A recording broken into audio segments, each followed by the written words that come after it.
there, so my name's Marnie Gardwell. I'm from little old New Zealand, way down under. I'm also known as Grand Master in the store back home in our LGS, Card Merchant Nelson. And yeah. What got me into GA, luckily I just found it online randomly. And we got the print and play decks done probably as early as like August, I want to say, like the year before it came out. And yeah, just everyone was pretty impressed as well, got on board, and our community was probably 16-ish strong, even from getting some Kickstarter boxes from our local distributor. How do I feel about being part of the first Grand Archive World Championship? I feel far more ecstatic than I could let on this camera. It was kind of a dream, or like a long shot, you know, fantasy a few months ago. We just went to Melbourne, my good friend James and Liam and we decided to go last minute.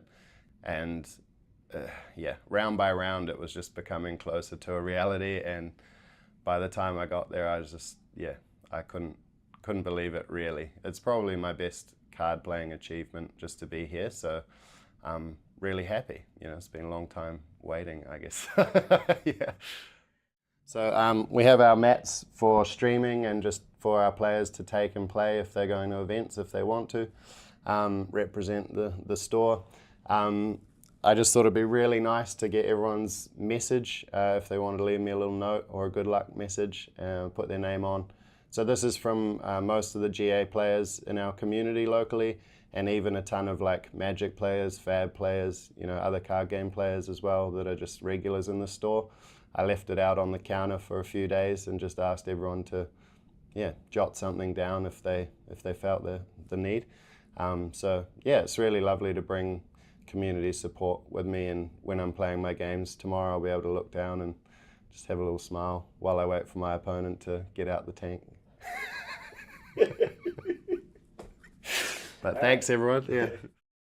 Yeah, I mean, I genuinely believe, like, in getting here, that there is a chance that I could actually just win the whole event, and that's been like a big personal journey for me over the last month or two, is just kind of backing myself a bit more and understanding and realizing that I have a lot of fundamental skill and practice, and I just need to go in, stay calm, play my deck, know the matchups, and hope for a bit of luck as well. But being first world champion would be incredible, and it's a flag that I would carry with honor and make sure that I helped, you know, in every way I can to grow the game and just keep sharing the greatness of GA. Yeah.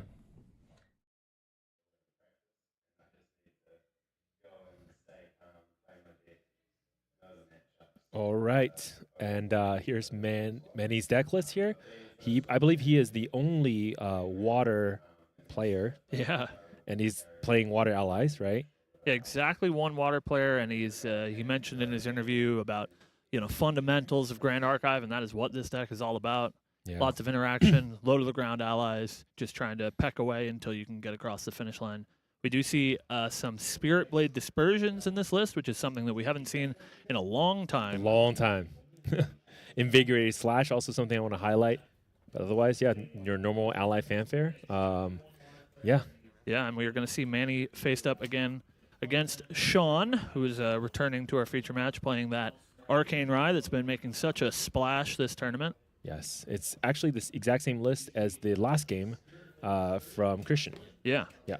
Yeah, they worked on the deck together and came up with a really strong list that has really been showing over the weekend. But we will see if Manny can defend the water players of the world. Yeah.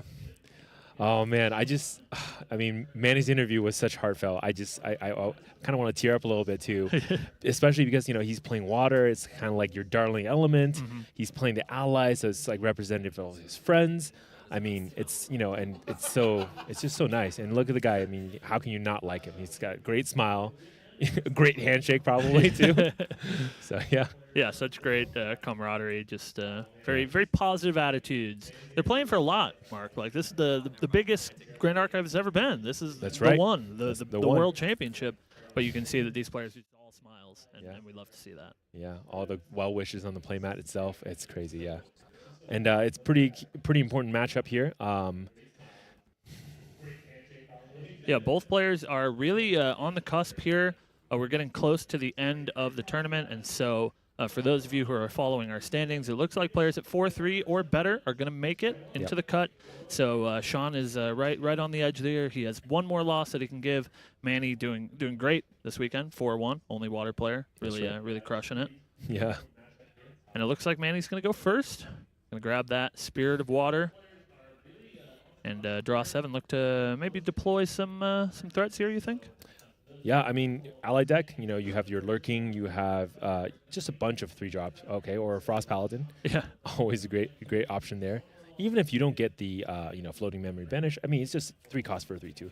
It may be, honestly, the best ally in the game. Yeah.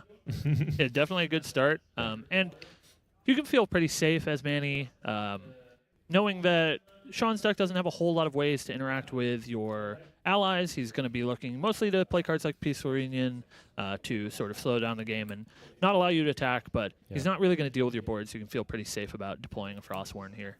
Yeah.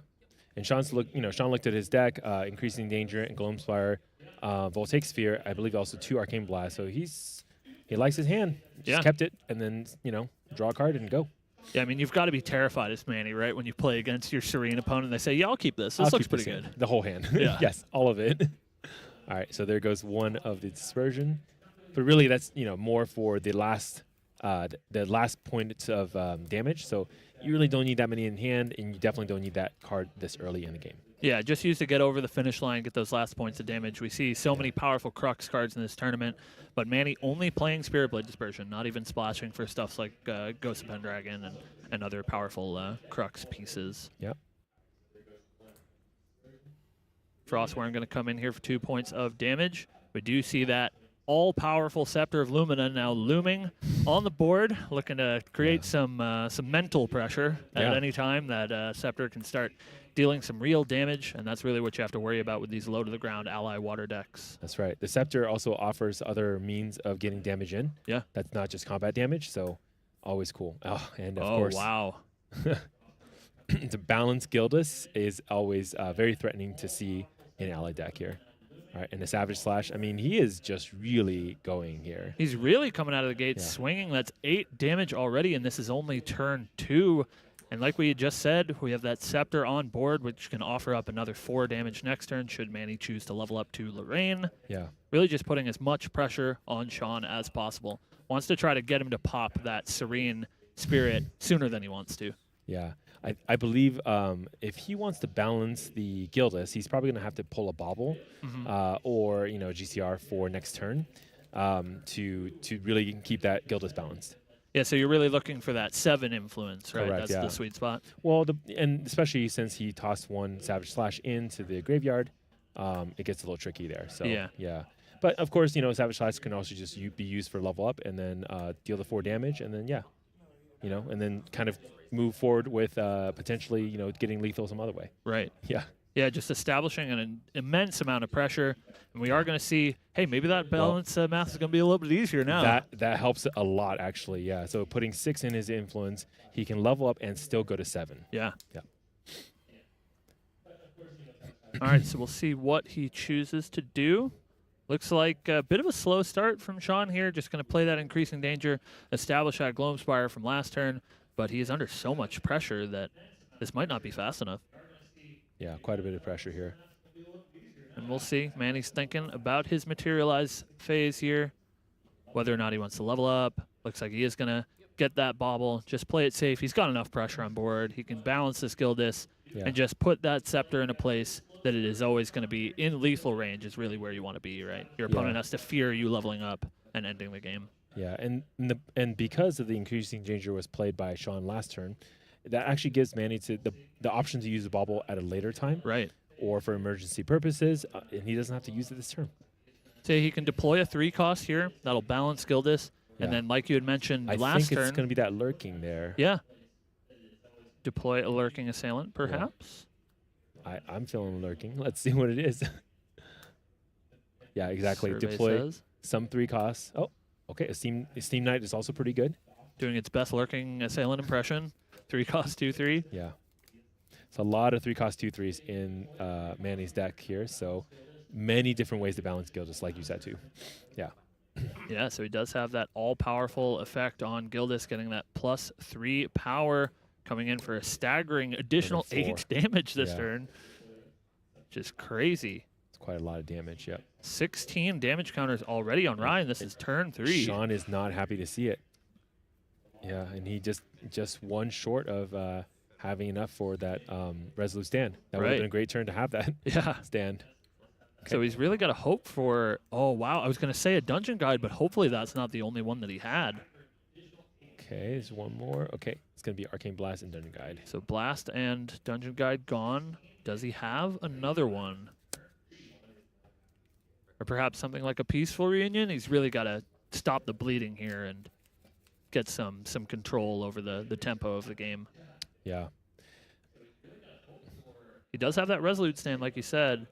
He's moving that up a little bit, holding it. Yeah, there's a lot of arcane cards still that he can banish too. So he's really thinking here.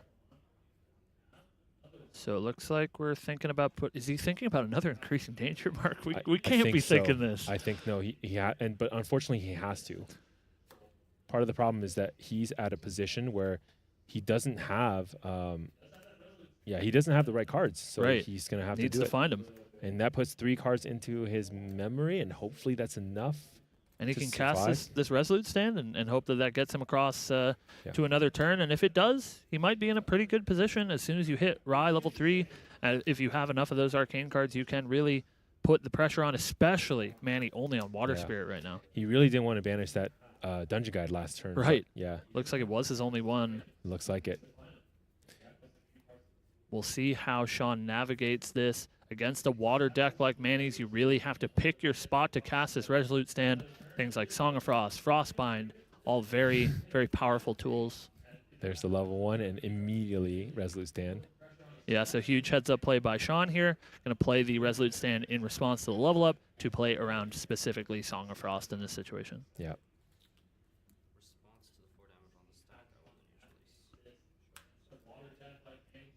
Banish the Serene as well. Going to deal that 4 damage with that Scepter. He's really thinking, I mean, there are some lines to get a little bit extra damage, but, I mean, it's not going to be a kill turn this turn. Right. Yeah. So that is the name of the game with these water decks, is just getting every single point of value that you can. So he's thinking, can I balance Gildas here? Get that 1 point of damage across through this Resolute Stand, because maybe that adds up. You know, maybe that's the 1 point that you need. Yeah, absolutely. And it does look like he's really thinking here. Yeah, just really taking his time, making sure to make no mistakes. Pondering what he's going to lay down here. Maybe just deploying some more threats. The thing about these Rye decks that play so many ways to stop attack damage from allies is they'll run out eventually, right? Yeah. You get your board wide enough and they run out, they don't have a Peaceful Reunion, they don't have a Resolute Stand, and you just get to sort of blitz them down from there. Yeah. Sort of Seeking does come out here, though. Sean passes him a durability counter. Oh. Gonna use one from home. Yeah, of course. Got to use my own dice. That's right. And we're going to see a Recollection here. Yeah. And a draw. Yeah, Manny's thinking about different ways to potentially punch it a little bit more, but he has to be afraid. I mean, there's cards, of course, down already, ready to go for Sean's level 3. Yeah, Raya's a fairly low influence deck. Yes. Is looking at 8 influence right now, which is way more than he's used to having. Yeah. So getting to go up to Rye Spellcrafter, even without a Dungeon Guide, he's going to be able to keep 5 influence, draw 6th return, and that's really scary, especially as only 20 life here as Lorraine level 1. Yeah. I'm actually kind of curious which arcane cards Sean kept in his hand. I see the Erratic Bolt is in the memory there. Mm-hmm. Deploys the Lurking for the 1 extra damage punch through. Yep. Over the Resolute Stand. Damage dealt. Oh, wow. We're going to see an Invigorated Slash. Invigorated Slash, yeah, there you go. That is going to get a little bit of damage through. Yes, it will. So it's going to be coming in for 5 with the Sword of Seeking. Resolute Stand is going to stop 3 of that attack damage. 2 damage going to come through. Yep.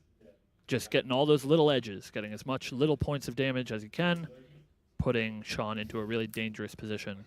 Yeah. We're going to see that hard level up to Rye, Storm, Seer. Going to roll 3 dice, see what gets banished. 1, 2, 3. Oof. Okay, yep. There's so 1 peaceful and 2 arcane cards. Yep, so I believe that's 4 arcane cards total in banish right now, so he's going to be level 7 on Rye. Yep. Looks like he's going to do coverage a favor and count that nice and clear right under his Rye Storm Seer for us. Yeah. And Sean looks really excited about his draw or unhappy, very unclear, It lots could of be smiles. one or the other way, yeah. He drew the dungeon guide, I'm sure that's always the way. Yeah. Also, given that he's already banished his Serene Spirit, all his fire cards are dead. Yeah. It's kind of a tough spot to be in. He's really looking for cards like Scry the Skies, maybe Peer into Mana. Yeah, Careful Study, those kind of things to just get more cards. Yeah. Yeah.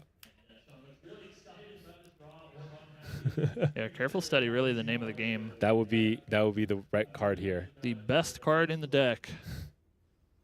But we'll see. He's thinking about it. Thinking about this Gloam Spire activation. He would be giving Manny a card here, which is dangerous. We saw that come up this game already, making balancing Gildas just a little bit easier. It's a very dangerous proposition. Yeah. Surveying his options. Maybe he found something like a Peaceful. Or maybe that's his plan, to find something like a Peaceful Reunion. Yeah, Manny still has a Bauble as well, too. So, yeah. Still has a Bauble, still has a Grand Crusader's Ring in his deck. He can really get a burst of card advantage should he want it. That's right. He's thinking it. Sean's definitely thinking about using it, and maybe he must. When in Rome. Do you like the Caesars? Yeah, we'll see. Such a difficult spot to be in. This is really exactly where Rye doesn't want to be. He's under such an immense amount of pressure, sort of forced to level up earlier than he wanted to. Looks like we are going to see that Gloam Spire. 4 come down. Erratic Bolt, yep. Oh, interesting. It has to be, unfortunately. It's not what he wants to play right now, but... Yeah, so it looks like he activated that Gloam Spire just to maybe hit another Arcane card to get with this Erratic Bolt. And he could draw really well here, but it's going to be tough. It's going to deal 7 damage. 5. Oof. It looks like he did find a dungeon guide, so maybe that was his draw step that he wasn't so happy about. Unfortunately, too late. Maybe that's what the smiling was. Yeah.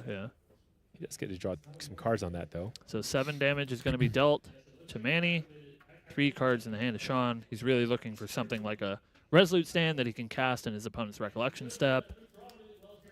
It's going to be pretty hard for him to get across the finish line at only level 7 here. So he's really looking for something to slow down the game another turn. Yeah. 3 cards is tough. 3 cards tough. Resolute Stand or bust, I think. Yeah. He can find something like a Scry the Skies, which allows him to find a Resolute Stand on top. But he wouldn't have a way to draw it. Oh, yeah, right. Doesn't have the Enlighten counters. It's really rough. Yeah. Tough place to be in. Oh, I do see a Resolute, though. I see it. Sean's pretty fast with his flicking, but I did see it. See, I think we're going to see what we saw last time. We're going to see a materialization here to Lorraine level 2. Those 4 points of damage with Scepter. We're going to see a response. Immediate Resolute, yep. This is a free Resolute as well. Yeah, so he's going to be skipping his next draw step. As a nice line of text on Resolute Stand, you can activate it without paying its reserve cost, as long as you skip your next draw step and are level 2 plus. Yeah. And great way to remind yourself that the Resolute's on the field, but also skipping the draw step. Right. These are our world champion players. We're not going to draw that card that we've seen so many times. Freezing hail. Oh, my God. That will do it, yeah. And this is the type he's like, hey, I saw a Bauble too, yeah. Now, the nice thing here, though, for Sean is that Sean is 4-1. So this is a game that he could lose and still be in for day 2. Manny, on the other hand, is fighting for his life. Right.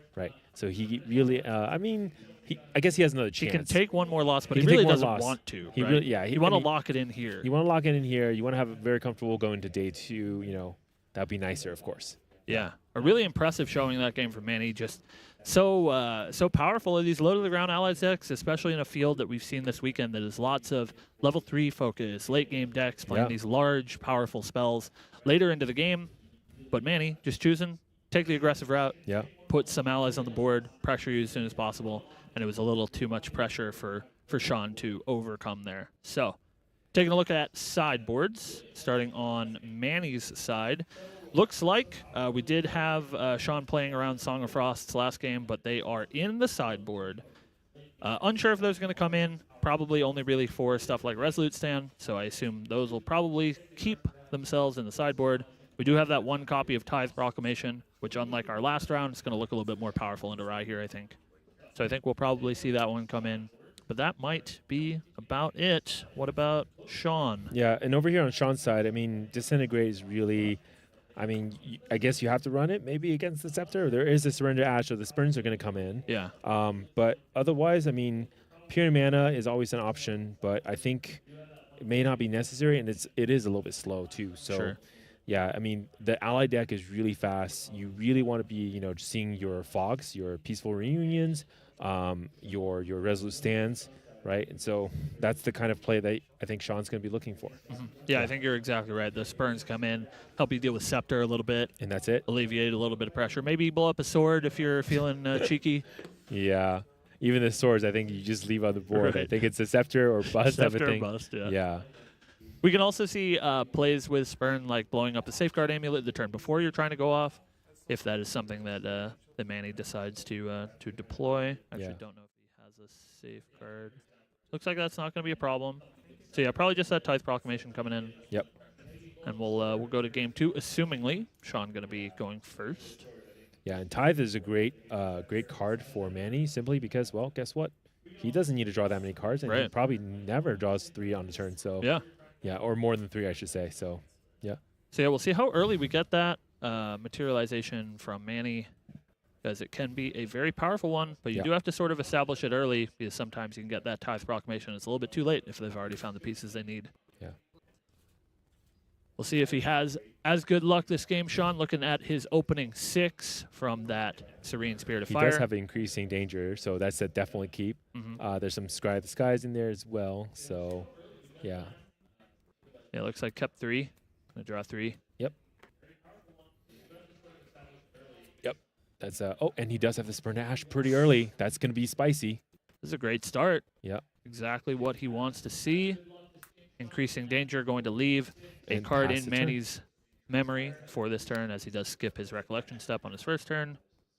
Yep. And directly pass the turn. You know, an interesting wrinkle here is that against opposing increasing dangers, should Manny just resolve a Gildas, she will be balanced because he got that extra card in memory. So, oh man, we'll see if Sean's extra gift to Manny ends up biting him a little bit. That is actually a really interesting line. But Sean also is gripping a Dungeon Guide, so unlike last game, he has it. Right. And well, hopefully this one doesn't get banished. Sure. Yeah.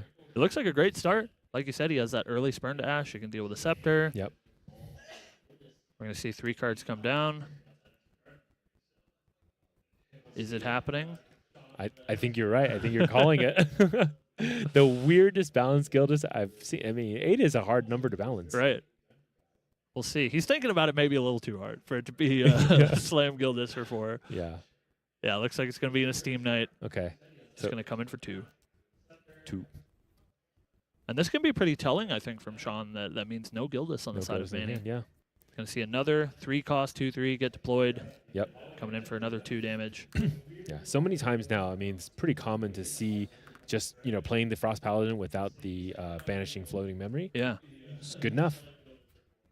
That's the sort of stat line that you're looking for on these allies is 2 power, 3 life, which is very efficient for 3 reserve. Yeah. Sean draws a Creative Shock and passes the turn. And he's set up pretty well. He's set up pretty well.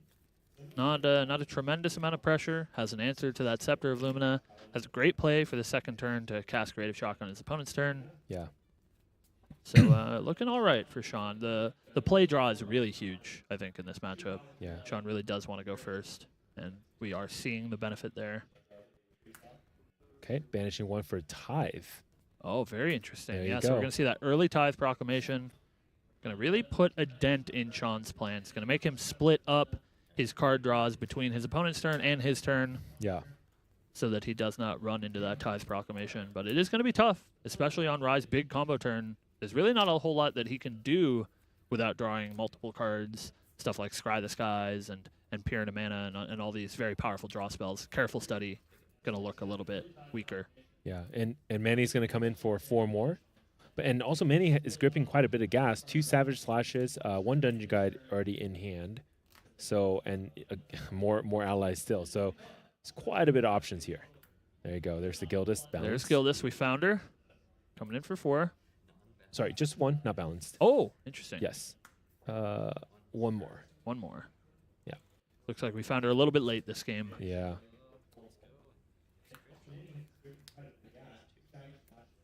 But what a board, right?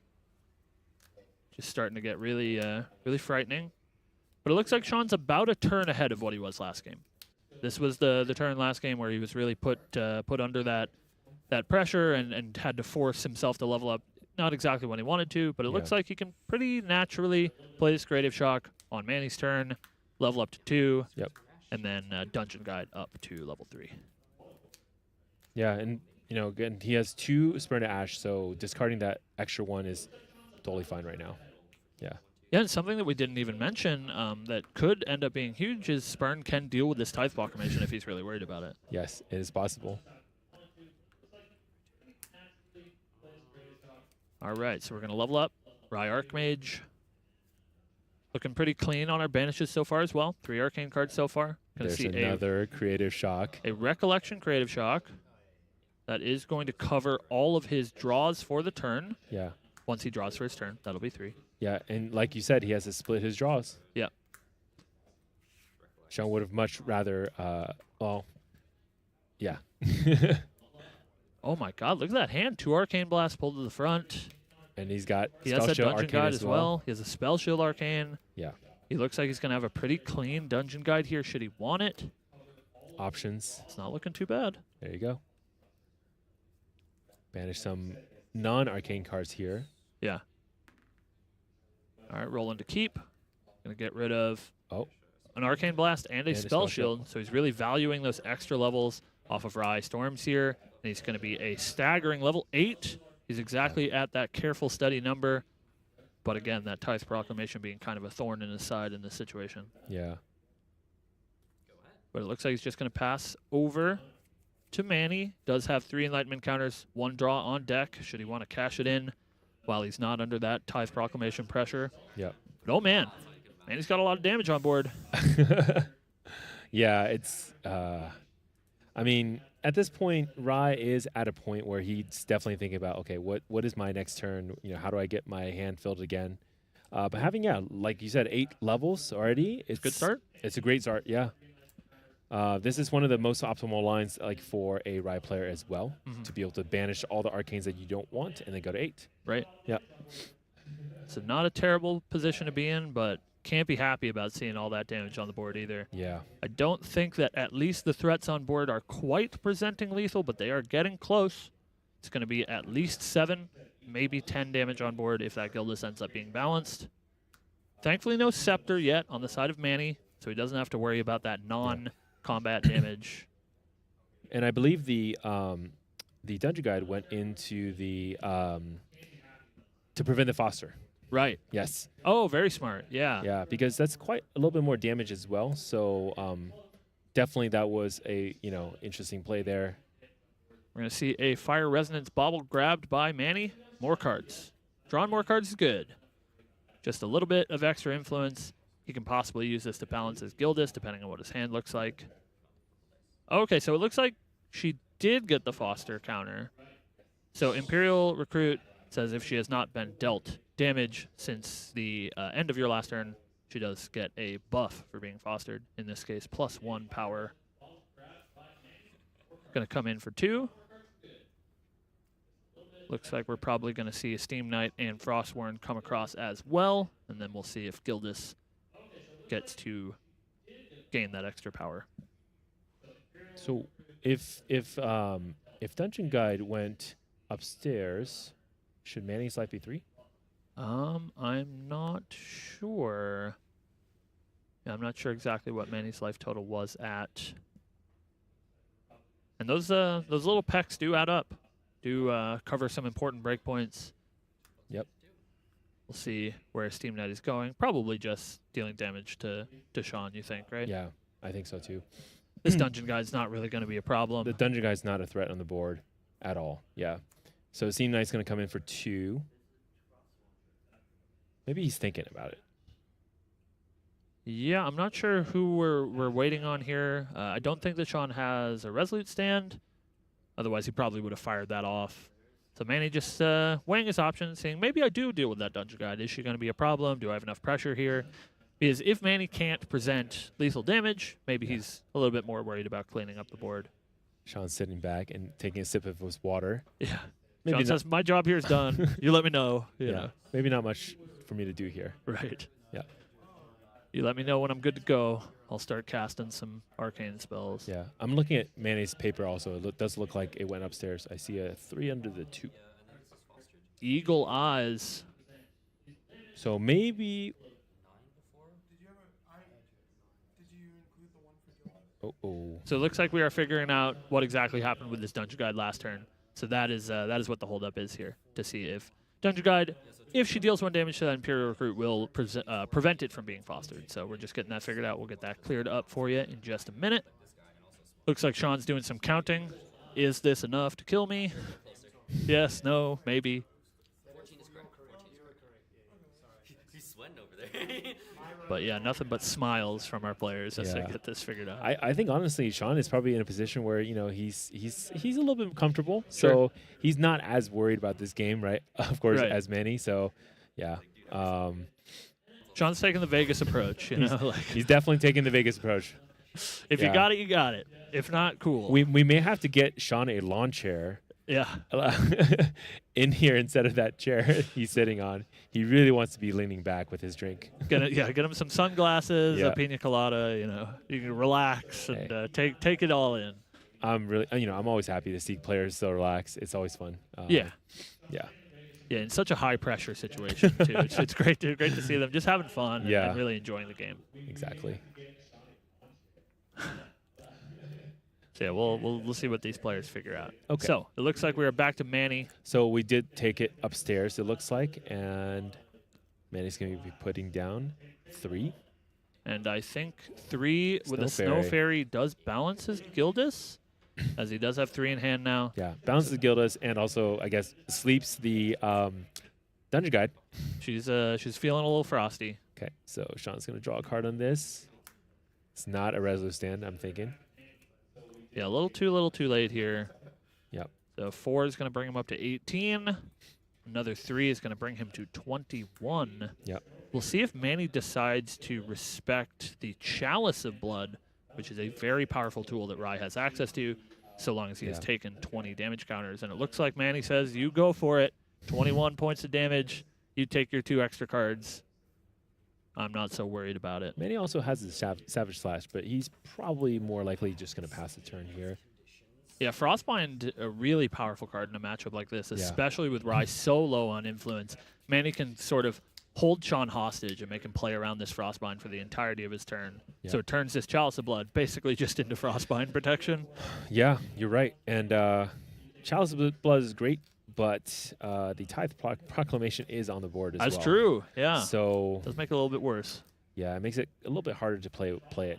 Now, maybe what you do is you Chalice the Blood, but you still have the Spurn to Ash, so it's not going to be enough cards, it looks like. Yeah, you Spurn the Tithe, you get to crack your Chalice of Blood, but then you're still pretty low on influence. Yeah. Looks like his hand right now is Arcane Blast, Erratic Bolt, Spurn to Ash. Not exactly what he needs here. He has the kill cards, but he just needs more cards to actually feed the kill cards. Right. Yeah. I mean, he's so close. I mean, Manny is still on Spirit of Water. Right. That is just 15 damage. Or 12, really. Right. Unfortunately, though, Dungeon Guide is sleeping. Yeah, if Dungeon Guide could get that 1 point of damage and make a lethal Arcane Blast, that would be pretty crazy. He's fingering the Chalice Blood. Okay, cool. Yeah, so we're going to go for that Chalice. Maximum options. is going to get to at least crack it and stop drawing cards for the turn, but he'll have all of his options available. Yeah. And he's pretty close if he cracks that Chalice of Blood. I guess he can cast an Erratic Bolt, but that's only for 8. And like you said, the Arcane Blast is going to be a little bit short because of that Sleeping Dungeon Guide. What if he banishes on the Erratic Bolts? But he, yeah. Banishes for no draws. You're going to draw, yeah, is you drawing for the Chalice or are you drawing for the Bolts? Yeah, Right. that's the problem. Okay, draws 2 here. Yep. Well, the reason I say the banish is because what if he banishes some arcane that he doesn't need? Sure. Could he get close enough to be able to cast Arcane Blast for free? Yeah, if he banishes 2 arcane cards, that would bring him up to level 10. Would cost Arcane Blast would only cost 1, which is maybe in the cards. Is there Arcane might be Sight? 1 short. I see a Voltaic Sphere though. It's a lot of good arcane cards. He has options. No, I think you're exactly right. If he has Arcane Blast, he plays Erratic Bolt, banishes 2 Arcane. He has exactly enough to cast Blast for 1. It would require a little bit of good luck on his part. What if he just Voltaic Sphere instead? Oh, sure. What if you... That would get him the extra 3 damage. Yeah, you can just Voltaic Sphere into Arcane Blast. So you have enough cards for that. The problem is Manny is holding up 3. Yeah, the Frostbite. You got to so play brutal. around so many different possibilities here, and Sean's really thinking. And part of what you might do here, though, looks like he passes? No, he's thinking? He passes, okay. He did have a Resolute Stand in hand, so he can try to... Exactly. And wait he does another also turn. have a Serene that he can banish as Right. well, the Spirit, for 6 extra life. So Sean is a little bit further than it looks. Yeah, and the reason is because if you think about it, if he doesn't get the right thing... he just loses a game on the spot, He loses on right? the spot, Which is yeah. pretty bad. Yeah. At least on the pass back, he can have options here, too. So Sean is going to take the tempered approach, hold up a couple of pieces of interaction. He does have a 1. Resolute Stand, and he also has Spell Shield Arcane, both available to him. Yeah. Both going to be pretty powerful tools, as long as he doesn't run into some scary Frostbind shenanigans. He's just going to resonate now because, hey, I'm going to do it anyways, right? Yep, has enough cards to pay for the Frostbind, so even if Manny decides to make him pay, it's not going to be a big deal. Yep. Unless he can double.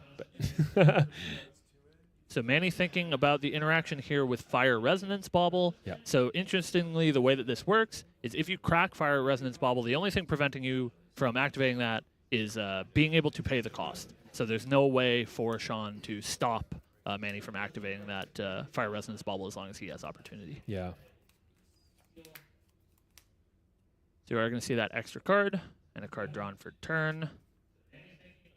And surely Manny has to know that if he can get one more turn, that he's good to go. But this Resolute Stand is going to make it pretty tough to deal any damage to Sean this turn. Yeah, all of his allies, unfortunately, do hit for less than 3, except Gildas on a balance. So he's going to have to look for other damage otherwise. He can maybe string together something like a Dungeon Guide to deal that extra 4 points of damage. But like you said, that Serene Spirit is going to be able to protect Sean from that being a lethal. Yeah, we still have that option here. Manny is looking at his Frost Paladin in hand with another Savage Slash. So he has not played any of his Savage Slash from this turn. Mm-hmm. And he could look to deploy that just to get floating into his graveyard. It's a little bit tough with this Resolute Stand active, though. Yeah, I mean, one other option, but it still doesn't feel good because you want to be holding up cards. Manny can only basically play 1 card right now. Right. Yeah. So he really needs to at least threaten those powerful cards like Frostbind. Correct. Whether he has it or not, he just has to hope that Sean thinks he has it, right? Yeah. I'm really trying hard because I think that 4th card may be that Frostbind. Yeah, it does look Lunette-esque. Yes. So maybe a Frostbind. Frostbind or Lunette.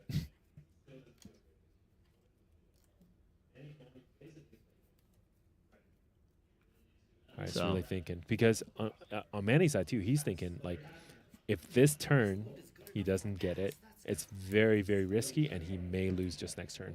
Now, Yeah, it looks like, thinking pass, again. pass, no pass, pass, no pass. Yeah, I mean, after how long Sean took on his last turn, Manny has to think that he was thinking out a lethal line there and decided to not go for it. Quicksilver Grail. So yeah, just passing back to Sean. Going to get a Quicksilver Grail, maybe grabbing that Tome of Knowledge that we've seen so many times this tournament. Oh. Saw a bit of an unhappy face from the draw on Sean. He's making it easy for us in the booth. Very emotive when he draws some cards. Yeah. 4 for the Erratic Bolt here. I mean, he can draw again this time, right? So Right. Yeah. Yeah. So we are going to see that Erratic Bolt currently for 8. He's going to trigger on the Grail. He's going to respond, crack the Grail, get that Tome of Knowledge, assumingly. Yep. Banish. The 1 extra. Yep. Ideally Arcane. Yep. Get a little bit more value out of this. Yep. So he's going to go ahead and do that. Banish a card at random. It is not Arcane. It's going to be a Gloamspire, but he is going to get +1 level, so he's going to go up to 9. Erratic Bolt looking to deal 9 damage to Manny. But he does have 6 cards in hand. If he has something like double Frostbind here, would be crazy good. Yeah.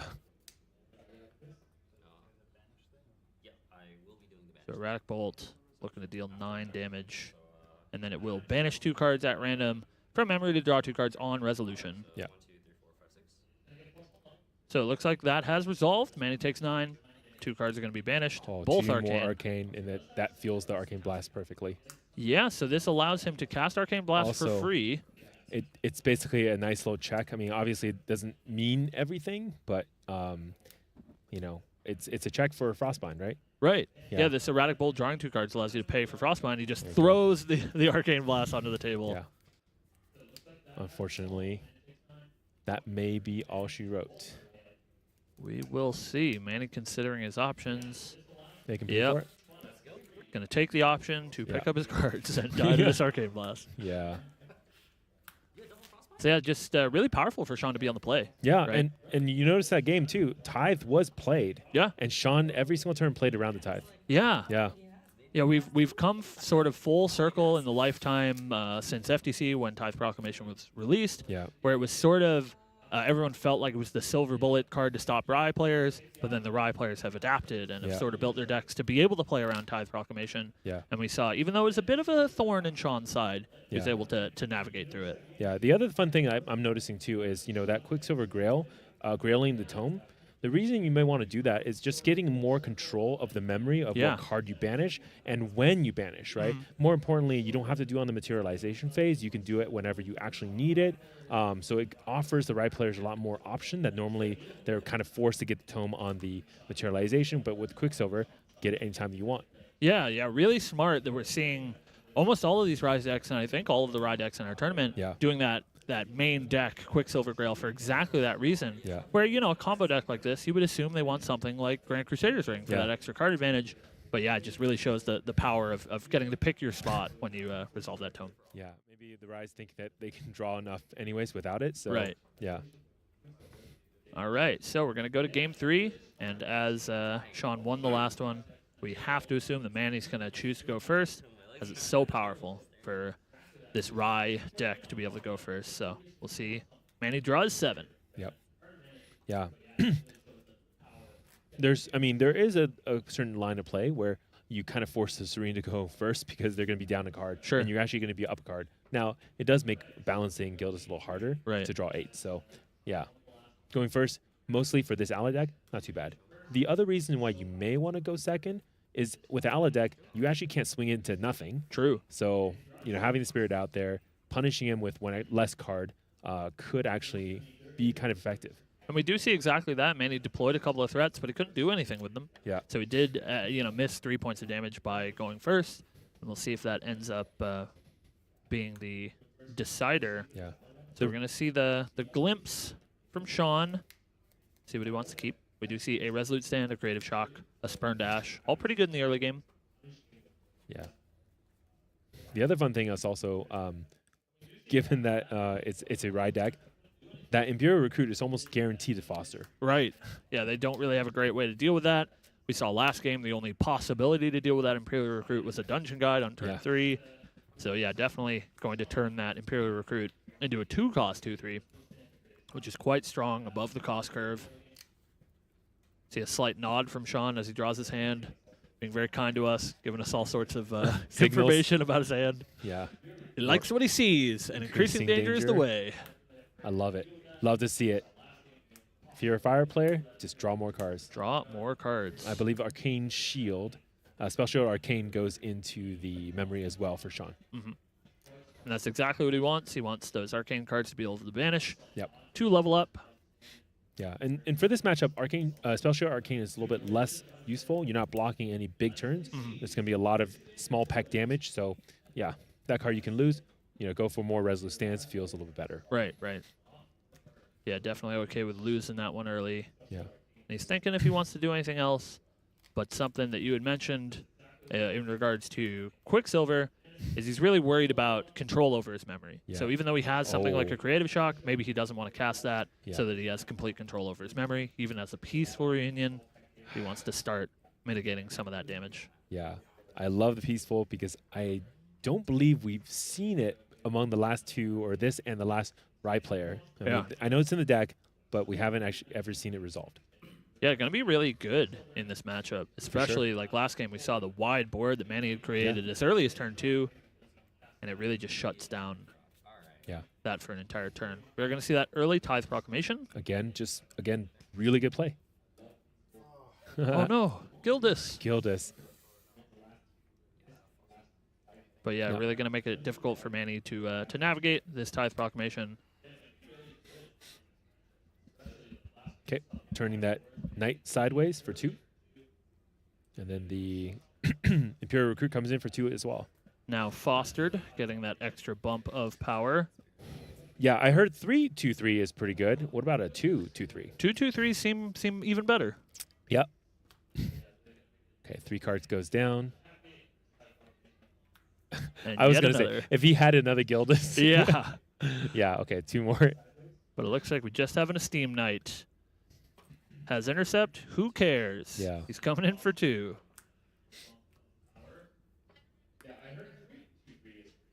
All right, going to level up to Rye. Going to hit an Erratic Bolt. First Arcane banished. It's a pretty good banish.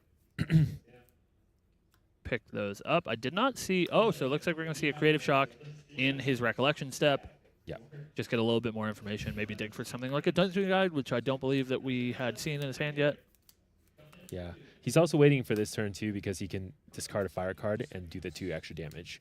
Huge. Yeah, and probably just going up to Manny here. Yeah, Manny's going to take 2. Yeah, especially if Manny's going to take time to go to level 1. 15 health is not a lot for Rye to navigate. Yeah, very attainable goal. Yeah. To just cast basically a single Arcane Blast. And a little bit more. Maybe, and a little bit of chip damage, yeah. Exactly. Okay. So there is that Peaceful, which is a pretty good play here. Yeah, seems like a pretty appealing option. He can put down mostly Arcane cards to make his level to 2 pretty safe. Looks like that's what he's going to go for. Protected from Frostbind. Just going to pass the turn. No attacks today. Peaceful Reunion going to make it so that neither player can attack. Obviously, Rye's fine with this outcome.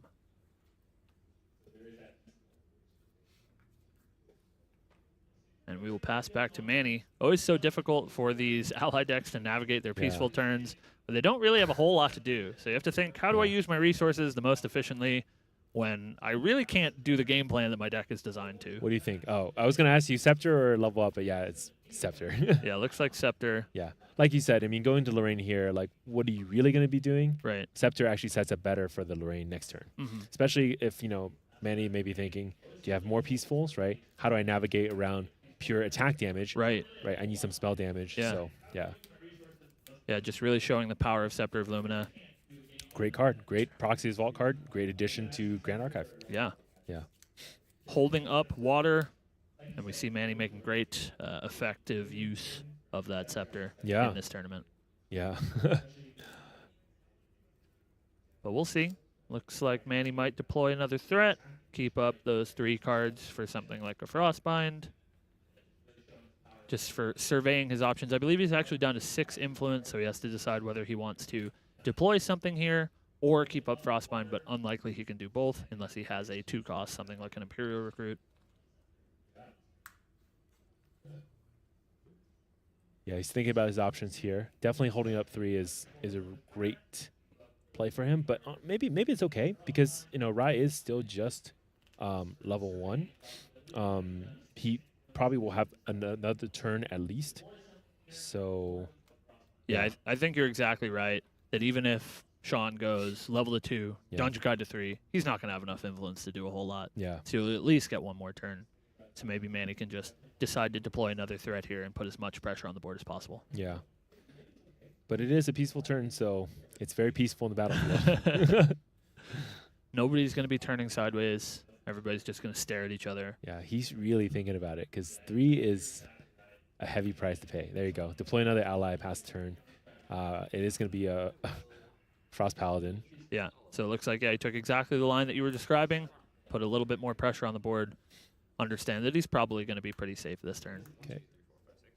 Let's see, 2 banished. Okay, banish his first 2 cards. Let's see if there's, okay.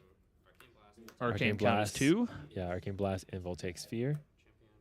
Those are probably not the cards I mean, he does have quite a bit of arcane cards in hand, so right. It may be okay, yeah. I think the only non-arcane cards still existent back when I saw it earlier. Oh, actually, he does have 2 Scry, but was Spurn Ash. Sure. So, yeah. He might look to play that Spurn. Yeah, I think he's going to have to get rid of the Scepter because he doesn't have a Dungeon Guide, so, yeah, the better play is to Spurn Ash. Yeah. Yeah. So we'll see if he chooses Tithe or... Yeah, no, no way, no way. Man is like, are you sure you don't want to take the Tithe? Yeah, we see great fun from the players, Manny pointing to his Tithe proclamation. You want to blow this one up. Sean draws a little bit, too, on that Spurn Ash. That's pretty good. Yeah. Yeah. And sets up a nice little Scry of the Skies, which he can draw a card that he wants into hand. Yeah. Yeah. What if he puts a Resolute Stand on top and draws it in? That would be pretty good. No, he did put it on. Put one on bottom though, so that first card is going to go to memory. Oh, he's going to put both on the bottom. Both on the bottom. Getting a fresh one. Don't like it. Yep. There you go. Resolves the Scry of the Skies. Didn't quite see what it was. But Sean feeling pretty safe. He does still have that Serene Spirit that we've talked about a few times. Yeah. So Sean is at effectually 0 damage counters. Going to be pretty hard for Manny to deal 22. Going to draw one more card. Yeah.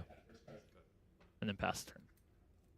Yeah, again, if he can draw a top deck a Resolute Stand, it is a pretty good position to have that card. Yeah. Yeah, in this field here. All right, so we're going to see a level up to Lorraine 1. One card getting banished. Yeah. It's going to be that Spirit Blade Dispersion.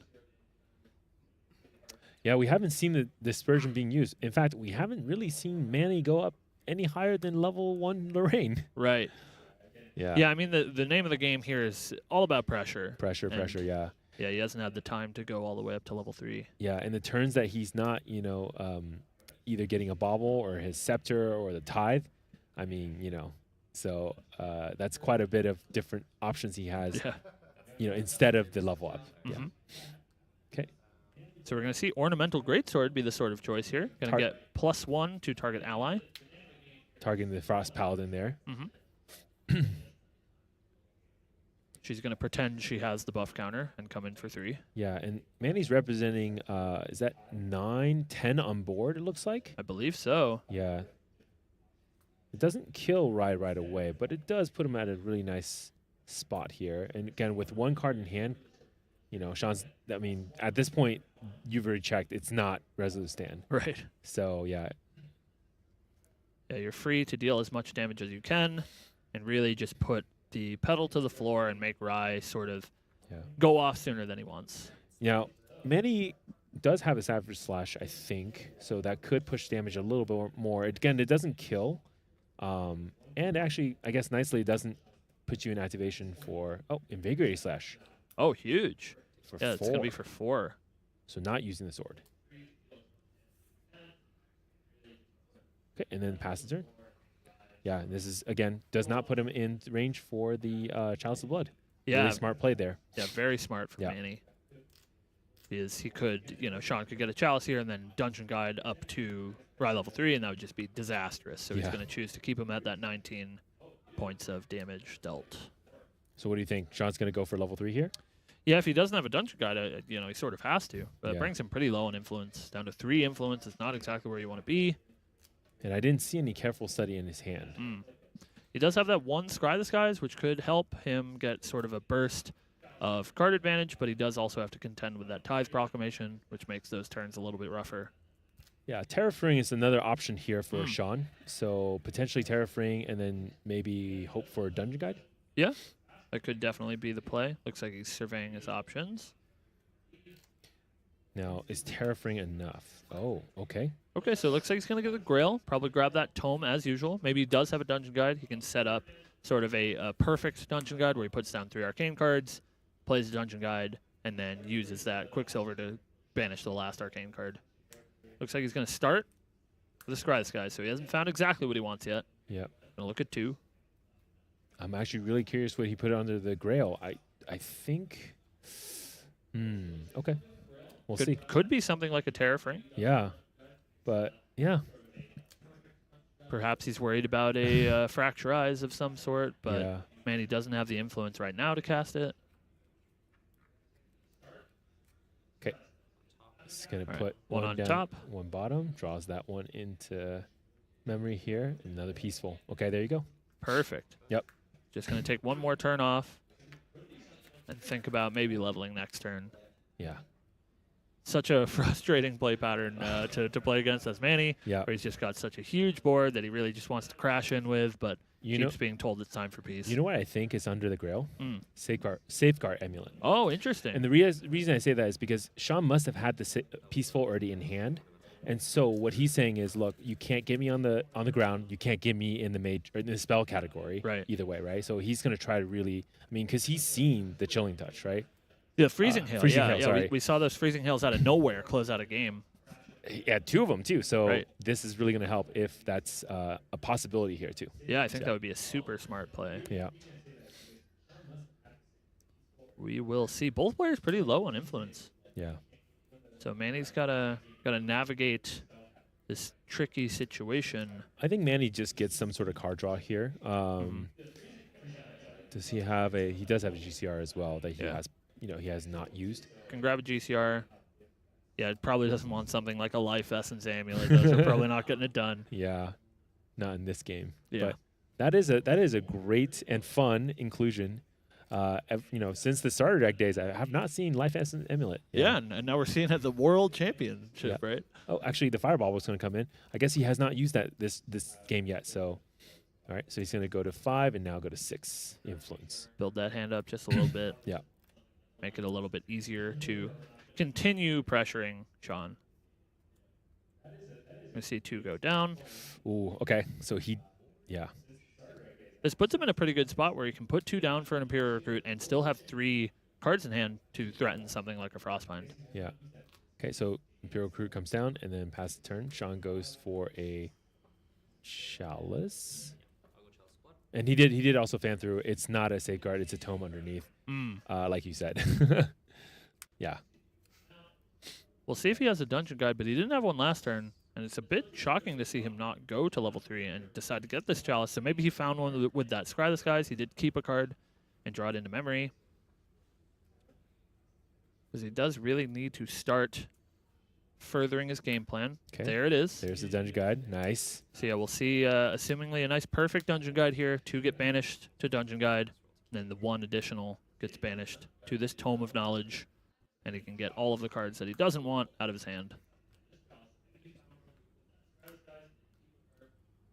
Level up to Rye Stormseer. Currently level 8. It should be 8. Right? 4 or 5? I believe 5, Arcane. Banished.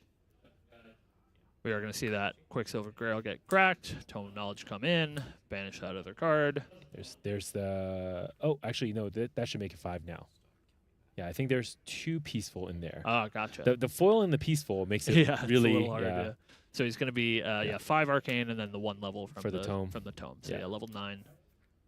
Cool. We're going to see Careful Study for free. 6 Enlightened counters. Yeah. Now, Tithe is still on the board, so got to be careful how you draw this thing. Okay. Yeah, hopefully he doesn't put the cart in front of the horse and draw too many cards. Sean's counting it. Sean has a separate dice on the side that's counting his own draws. So that's going to be the 3rd draw. Okay. Okay. DG's turning sideways. It's going to double intercept. Oh, man. Wouldn't it be better in this case? Would it be better in this case to hit the Imperial Recruit instead? Yeah, probably. Avoids the intercept, prevents the Foster. Yeah. Manny was asking about a double intercept here. You unfortunately can't do that. You can only intercept with 1. So this dungeon guide's not gonna follow the sword. Yeah. But yeah, looks like that is what's gonna happen. Those are not lurking assailants. Those are not lurking assailants. But you got to try, you know. Attack you for 1. Do you intercept? Oh, you do. Okay. All right. Understood. All of them. But that does turn off peacefuls. He has declared an attack this turn, so no peaceful. And it's going to be a little bit hard for him to, you know, get more influence here, as he can't draw any more cards. Yeah. So maybe he's holding something like a Resolute Stance, looking to cast in Recollection. But that falls prey to Frostbind if he does not use its alternate activation cost. Yeah, I think if he has the Resolute Stand, he's going to have to use the alternate casting cost for sure here. I'm trying to figure out exactly what Sean has here in hand. But we'll find out really quickly, too, on the materialization step, whether he does have the Resolute Stand or not. Yeah, you can make sort of an interesting play if you want to cast the Resolute Stand. Nope. Oh, no Resolute. Yeah. Yeah. This is looking pretty frightening. So Sean's plan here might be to take a little bit of damage, turn on his Chalice of Blood, use his Chalice and his Tome of Sacred Lightning to draw some additional cards, and then hopefully find the Resolute on top. Yeah. But that is risky business.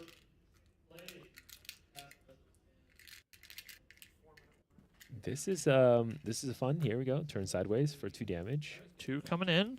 Yeah. He does have peaceful, but unfortunately he did have a peaceful. Not enough cards to cast it. Yep. Yeah. So he's going to take a little bit of damage, crack that Chalice, draw 2 cards. 1, 2. No. Nope. Power Overwhelming and a Arcane Sight. So Arcane Sight in now. Arcane third Sight draw. to draw a 3rd card. And draw 1. What is it going to be? Oh, careful Careful study. study. It looks like Yeah. that might be all we've got. That'd be it. Yep. The Board of Allies has proved too much. He's going to release his spirit. Serene. And it's going to be real close whether this is enough to deal lethal. Wonder if he should have creative shocked before. Well, I guess he can't. Too many Tithe. Yeah, Tithe Tithe really is is really putting blocking in work. everything, yeah. Oh man. So he's up to 23. Freezing 24 on board from Lorraine attacking a Freezing Hail. You've seen it before.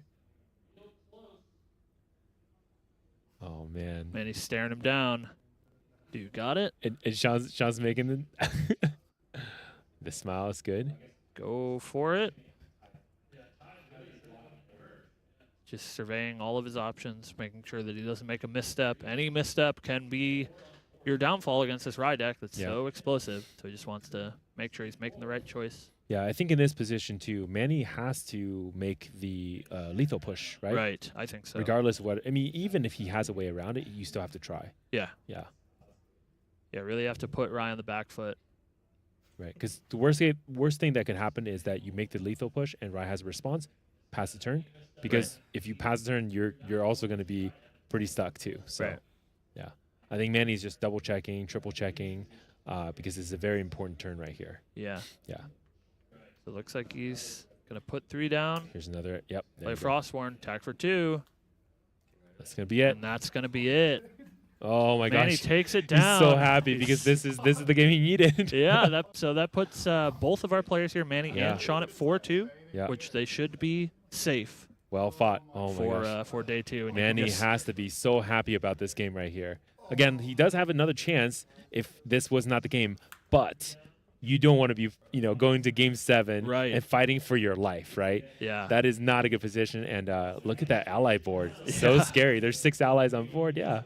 And none of them removed. This is what happens when you don't respect allies. Right. You see these peaceful reunions time and time again, but once you run out, we saw even that turn that Sean had the peaceful reunion, but he was just a little bit short of casting it. Yeah. And you give any sort of leeway to these ally boards, and they will just take you apart. But yeah, just look at the relief on Manny's face. He is locked it in. Yeah. Honestly, a great meta call too, but on Manny's side, right, to be playing water allies into this really heavy mid to late game.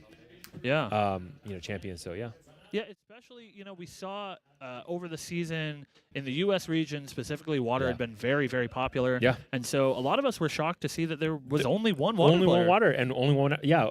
Where the allies at, it's really, there's, I think, 2 ally players this round. Right. Yeah. Yeah. But again, both players made the right call. And Alex is pretty good too. He's doing well. He's doing quite well. Yeah. So if you're playing ally into this meta of Merlins and Rise, hey, it's we're eating good. Yeah, you can still get it done. That's and right.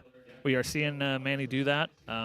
So we're going to be going to a break, and then we're going to be going to round 7. So, yeah, stay tuned. A lot of players are going to be fighting for life for that last round. Our last Swiss round. Yes. We will see you then. We'll see you soon.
How's it going, everyone? And welcome back to the Grand Archive World Championship. We're back here in the booth. My name is Kel, also known as Red Zone Rogue, and I am joined once again by Mr. Dan. How are you doing, Dan? I am doing great once again. What's up, everyone? It's Dan with Main Deck, and I am so excited to be back here to close out the day one of the first ever Grand Archive World Championship. We'll be moving to round 7, and I believe, Kel, we're going to be getting an exciting win-and-in round here. Hopefully some players who are going to have everything on the line right now. The winner of the match we see will very likely be making it into the top 8 and playing tomorrow. Yep. As we kind of learned just a few moments ago, there's quite a few players actually at that 3-3 rating, which is like really, really precarious, I would say, right? There's a lot of riding on the line this round, not just for the feature match, but for many, many players in this event. And for me personally, that's where I usually spend most of my time in a tournament. Right. Unfortunately, so I understand that, but usually with a lot less on the line than today. So this is certainly going to be exciting. Whoever we end up with. Heard a few of our players we've seen earlier today on the stream already are in this area as well. So we may see some repeat faces potentially. Yeah, we don't entirely know what the feature match is going to be right now. We are going to get a very exciting one either way. Like we said, it's going to be a win-and-in, and it's going to be, potentially a world championship crowning win-and-in. Yeah, it doesn't matter how they've done today necessarily, right? Yep. As long as they can make it into day 2, the world champion title is still within their grasp. So let's get an introduction for our first player here. Hey, my name's Aaron. I go by Corex. I come from Singapore, and I went to the Oceania Nationals for a slot to come to Worlds. I have to say that the main reason I play Grand Archive is that, my friends and I, we enjoy playing Grand Archive, so it's a fun experience for us, and we think you'll continue to be so. I also like the balance of the game. I like how the devs listen to players' feedback. The Process Vault was a very helpful addition to the game.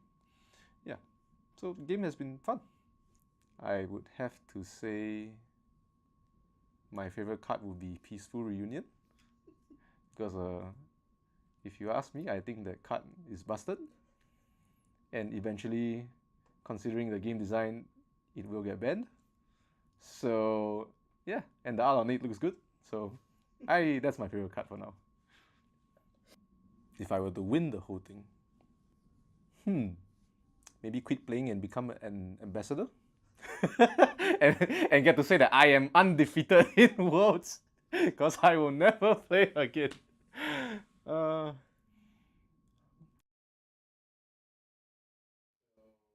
right, and we had Aaron there talking, quite the character. Yeah, that was pretty funny. Quarax here with a Rye Spirit of Fire list, so not a Serene Fire. We've seen a number of different Rye variants today, and Quarax appears to prefer the Spirit of Fire with the full 7 cards.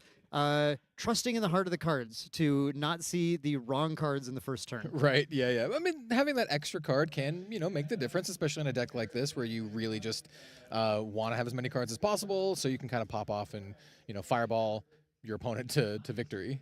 Yes, an interesting thing about this list, too, is that we note that there are only 2 fireballs and only 1 Advent of the Stormcaller. And also, we do have the full 4 Arcane Disposition. That hasn't been too uncommon today, but it's just been interesting to see the way the Rye decks have evolved a little bit and what our champions decided to bring into the championship day. Yeah, agreed. The one of Advent of the Stormcaller is actually kind of an interesting choice here. It's one that we kind of noted when we were kind of looking at his deck list. And we did see earlier today Advent of the Stormcaller, a card doing a lot of work, very, very potent card that other players have decided 4 was the right area for it. So we'll see if Aaron's choice to just do 1 was what ends up getting him into day 2, where potentially wouldn't others. But he's facing against Matt Garcia. Matt Garcia, a player we had on earlier today, running the Wind Lorraine list. And what I love about this, Cal, is do you recognize this Wind Lorraine versus Fire Rye. It is the absolute like classic Grand Archive matchup. It is the, all the way back to the prelude decks, right? The Rye versus Lorraine, and we're having it, here at the end of day one at the very first World Championship. I think it's very, very fitting. Yeah, all the way back even to the print and play decks. That's true. For the old heads who are here at the very, very beginning. I even played with those print and play decks that had like the hand drawn, like sketched artwork and everything. So yeah, you can't get a more classic Grand Archive matchup than this. Yeah, we're going to have a truly iconic match to close out the day. And once again, the winner of this, Lorraine versus Rye, will not only make it to day 2, but will be the definitive answer to who wins right. Lorraine versus Rye. What you've all wanted to know for years. I think a lot of Grand Archive players have probably pretty strong feelings about that, actually. I'm sure you're very like either Lorraine or you're very like Rye, right? Yeah, I've heard both ends. I've heard Lorraine is way too overpowered, and I've heard Rye is way too overpowered.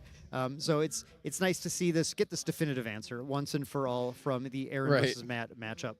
Yeah, I think it's going to be a really fun and interesting matchup here. And like we mentioned earlier, this is the most pivotal match you can possibly imagine. Both of these players have this is their winning, right?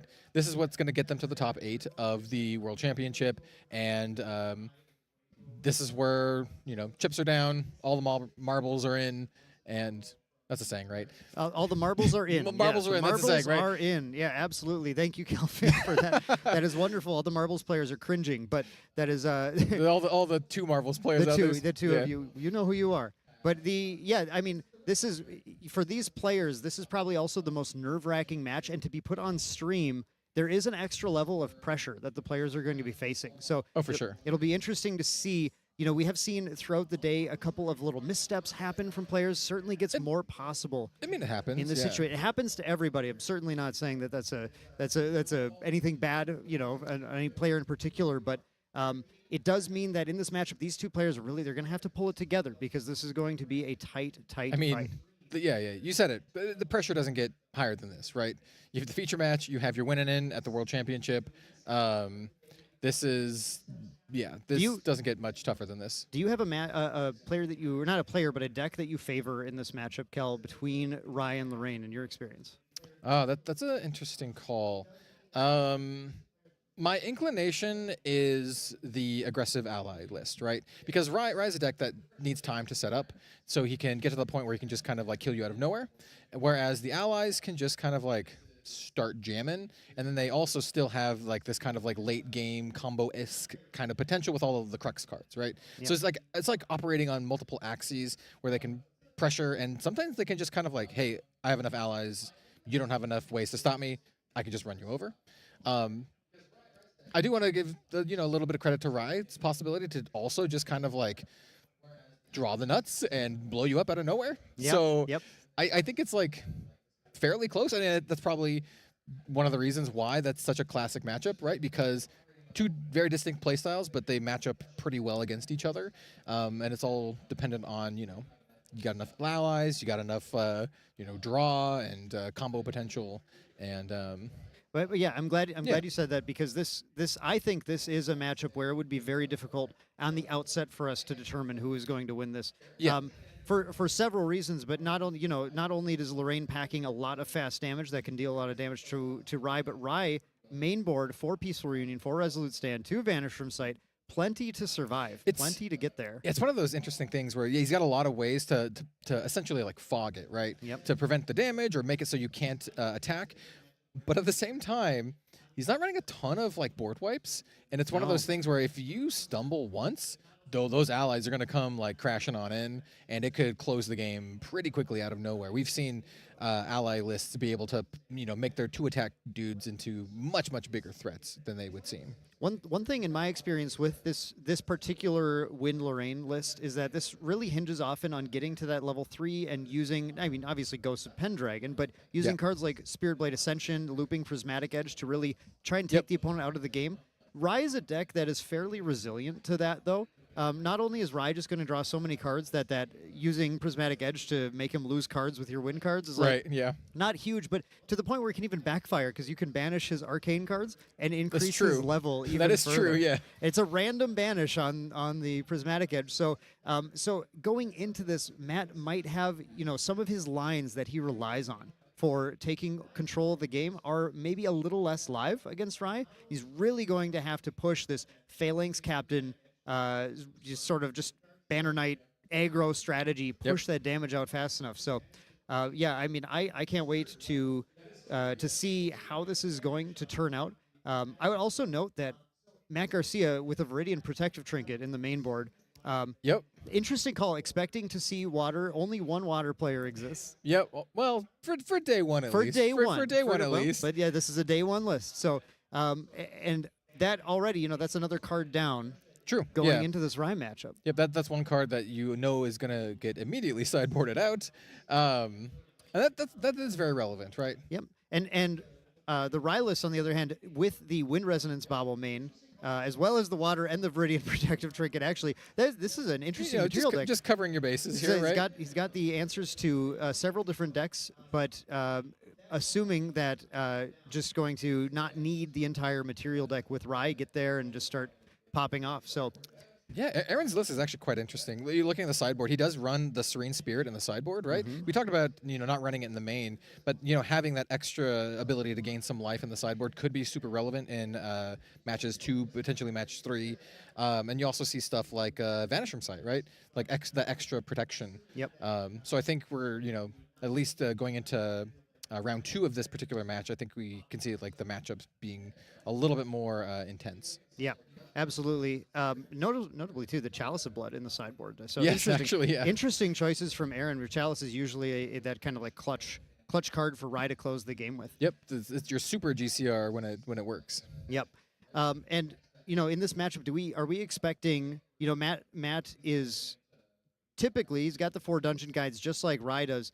Do you think how much of this do you think is going to come down to drawing those dungeon guides early on between these two players? Like, do you think there's a major advantage to the player who sees more dungeon guides? Just when we're thinking about what to look for here. You know what? I think there definitely is an advantage. I'm not sure how major it is. Like, obviously, Rai really, really wants to get to 3 as fast as possible because that's where he gets access to his most powerful cards, and his main finisher, which is Arcane Blast. Whereas Lorraine, obviously still very, very powerful, using those, Crux cards. As you mentioned, you have the Ascension, you have your Ghosts, but also the allies can just kind of like smash on in too, right? It's still going to be super relevant, but not quite as much, I would say, as Rai. So like, Dungeon Guide a little bit, I would say, weighted a little bit better for Rai compared to Lorraine. But still both very, very relevant. I would agree with that, and I think, again, with that Ascension not being quite as powerful, though as a reminder, Matt is playing the 3 Seafaring Mercenary in the main. Yeah. So the Prismatic, even if the wind isn't as good, that Prismatic Edge can still be a draw card, banish a card from their memory, and deal 3 damage to the opponent, which is... I mean, that certainly is nothing to scoff at. That's a whole lot of effects for a small amount of resources. I mean, yeah, that seems like Lorraine to me. This is classic Lorraine. We like to call the starter deck Lorraine. It's a lot like the Lorraine starter deck, just built out to be a little more competitively. Similarly, I was gonna say, like the Rai deck is also very similar to the starter deck Rai, right? Yeah, and if for new players out there, if you want to pick up a starter deck and build a competitive deck, you can look at Aaron's list. You can look at Matt's list. That's a great place to start the game. Clearly effective. I think that'd be an excellent starting point. To be honest, you're going to be using a lot of the same cards, especially like Fireballs, Arcane Blast, like a lot of like key cards. Yep. There are a lot of really critical cards that are included in the starter decks here, which makes it so funny when we started to see this develop. This Wind Lorraine list really developed from True Champion Gaming for a little history lesson. But when at Nationals, North American Nationals this year, we had heard that for the devs actually talking and saying someone registered what looks like a starter deck Lorraine. Right, yeah. Being coy about it. Turns out it was Caben and team, Isaac and Terry, True Champion Gaming, bringing this list and actually surprising everybody in a meta where we did not expect Wind to be as played, and really showing the potency of what the cards that really come in the core starter deck. Yeah, I mean, I think things can be most effective when you least expect them, right? Yes. I think Rai is a great example of that for this specific event, right? I think a lot of people going into this, if you're not one of these like players who have been testing rigorously, going through the meta, I think a lot of folks who are just kind of like I don't want to say casual fans, but like I don't think a lot of folks would have expected to see so many Rais at the World Championship, right? I know there are Rai diehards, but Riehards, we call them. Riehards, yes, exactly. But yeah, I think it was kind of like a underrated champion going into the event. Underrated champion who, in a format where drawing, as we saw in the last match, getting dangerously close to that draw situation, the double loss. Rai is a deck that is able to find lines to close the game, even though it didn't quite work out, and Manny ended up taking in the last one. But I wanted to point out, too, that in this metagame, with the return of Rai, we actually ended up seeing only a single water deck from Manny, which is really, really wild, because all these decks are packing all this water hate in them, too. Yeah, I mean, Protective Trinket. I think people were like expected to see all the water, and because of that, they picked different decks. And I think that happened to so many players that, like you said, only one water player ended up, showing at the event. I think a similar thing might have happened with the Crux show up as well, only having Lux. Luxem, not Luxem, Crux. yes. There's like Lux, Crux now, hang on. There's Lux, there's Crux, but there's only one Luxem deck in this event as well. And I think that is another deck that a lot of folks may have thought could have been a meta choice here. It's the 16-player metagame is such an unpredictable beast, where it's just when it's such a small amount of players, and these players are all kind of known quantities too. You're not only guessing like what's good right now, but you're trying to play that like I don't want to draw a metagame, and you're also looking at your other players and trying to figure out like a lot of people put Matt G on bringing Erupting to this match because that is what Matt G has topped with so many times. Oh, okay. Ooh, got something coming on in. Yeah. So it looks like we're going to get a feature match swap up here. It sounds like Matt and Aaron are not going to be the feature match, but it's a fun discussion about don't starter let that decks. discussion deter you, because I think it's super relevant, especially for folks out there who have not picked up Grand Archive. Maybe you're checking this out and you're interested in it. I think it shows that the starter decks are quite good, and I think they are still super relevant. So one thing we're going to see in this matchup is the return of Pro-An Wang. Speaking of Luxem, it's almost like I prognosticated this, out of ether. This happened actually the last time as well, right? We were like, oh, it would be kind of crazy if we got the Luxem player on stream, and lo and behold, it's like we spoke it into existence. Yes, and so this will be another exciting match to see. Watching Luxem again try to survive against decks that are simply more aggressive than it. Always an interesting match to watch. I mean, Poan did a valiant job, holding off the fire aggro Lorraine, right? Yeah. Like, it was like a lot of aggression, and we'll have to see if he's able to, do the same thing this round. And if you don't know, the Luxem deck basically is the kind of deck that wants to go to the late game, and it's going to do everything it can in its power to get to the late game, right? It's going to, have removal, prevention effects, and get to the point where they can almost be unkillable. I don't want to say actually unkillable, but they're going to gain so much life. It's going to be very, very hard for non-combo decks to push through the damage in order to kill them, right? Right. Luxem is sort of considered our premier kind of control deck in Grand Archive right now. It's like hard control. It is the deck that the entire purpose of the deck is to try and control the flow of the game and get to the point where it just becomes inevitable that it will win.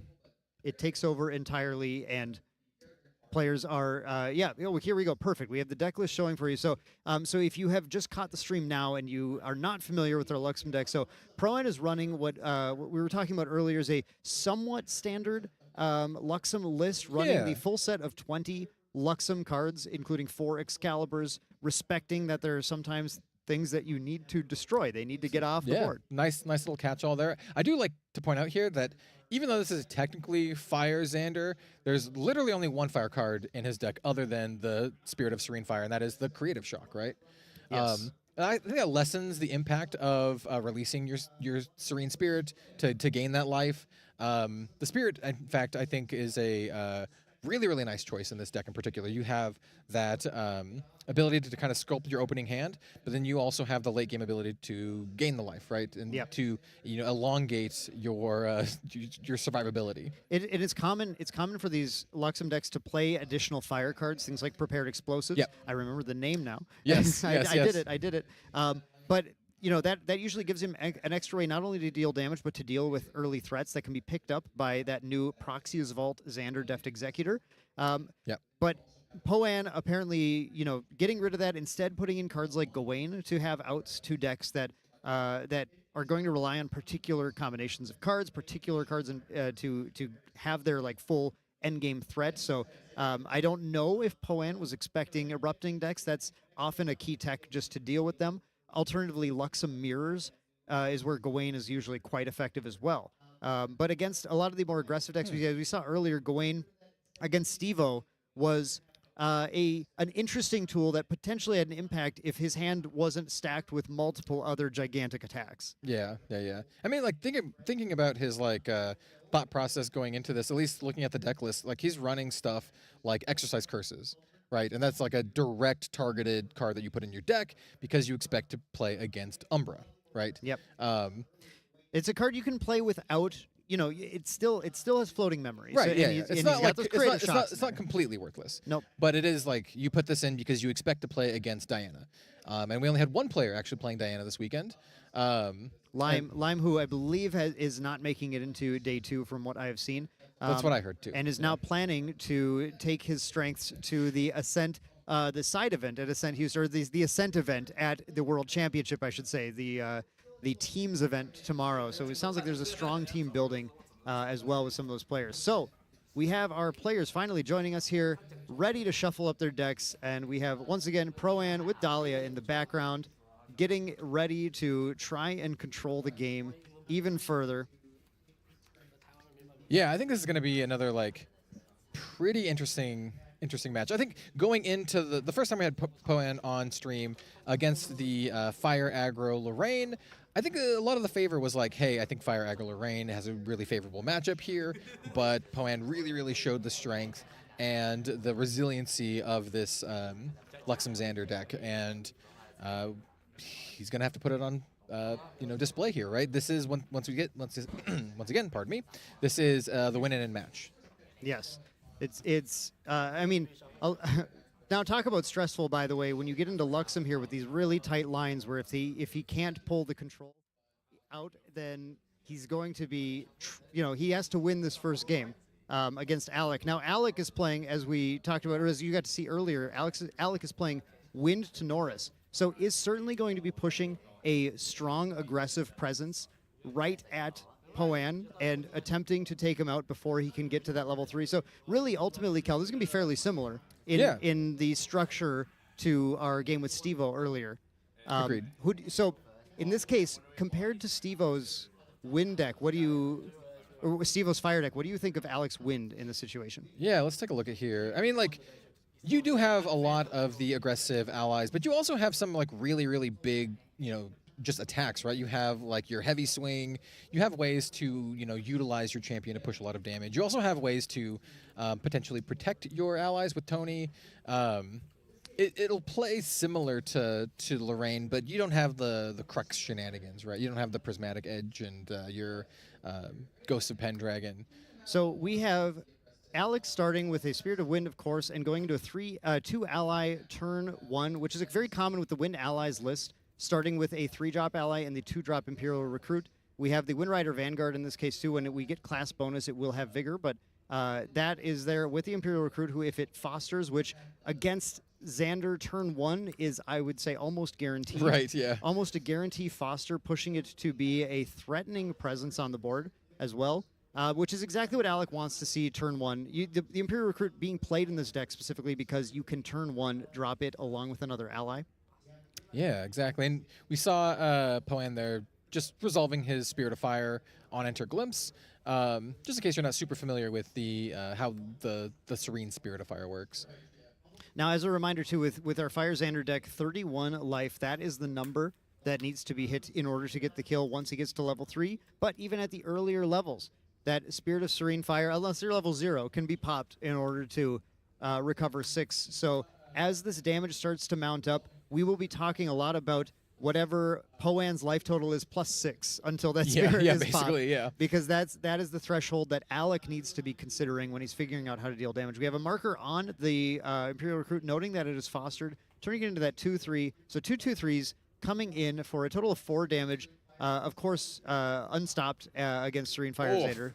All right, we have a big boy coming on down. Dropping Ace and Protector, bouncing one of his 2/3s, the non-fostered one. Makes sense. Exactly. And yeah, Ace and Protector is just a house, right? Slamming a 3/4 Intercept, slamming in for 3 more damage. Intercept, not something that Alec cares about at all here. Ace and Protector being played specifically because it is a 3/4. It's a 3/4, yeah. It is it's a stat monster with a slight drawback to bounce your own unit. Now, often played with Woodland Squirrels, which are in fact in Alec's list, because Woodland Squirrels represents a sweet little damage combo as a 0-drop ally. Yeah. To be able to attack with it, then bounce it with the Ace and Protector, then play it again and attack with it again if you so choose to. If you're feeling spicy. Costing 0 is pretty nice, right? Yeah. Yep. It is nice. Now we have Xander going to level 1. Of course, as we talked about in the previous match, Luxem Xander's plan is to get to 3 as quickly as possible. Xander needs to lock down the game and can't do it until he has yellow cards turned on. Yep, and that's exactly what he wants to do. He wants to see cards like Dungeon Guide, right? So he can kind of like turbo into level 3.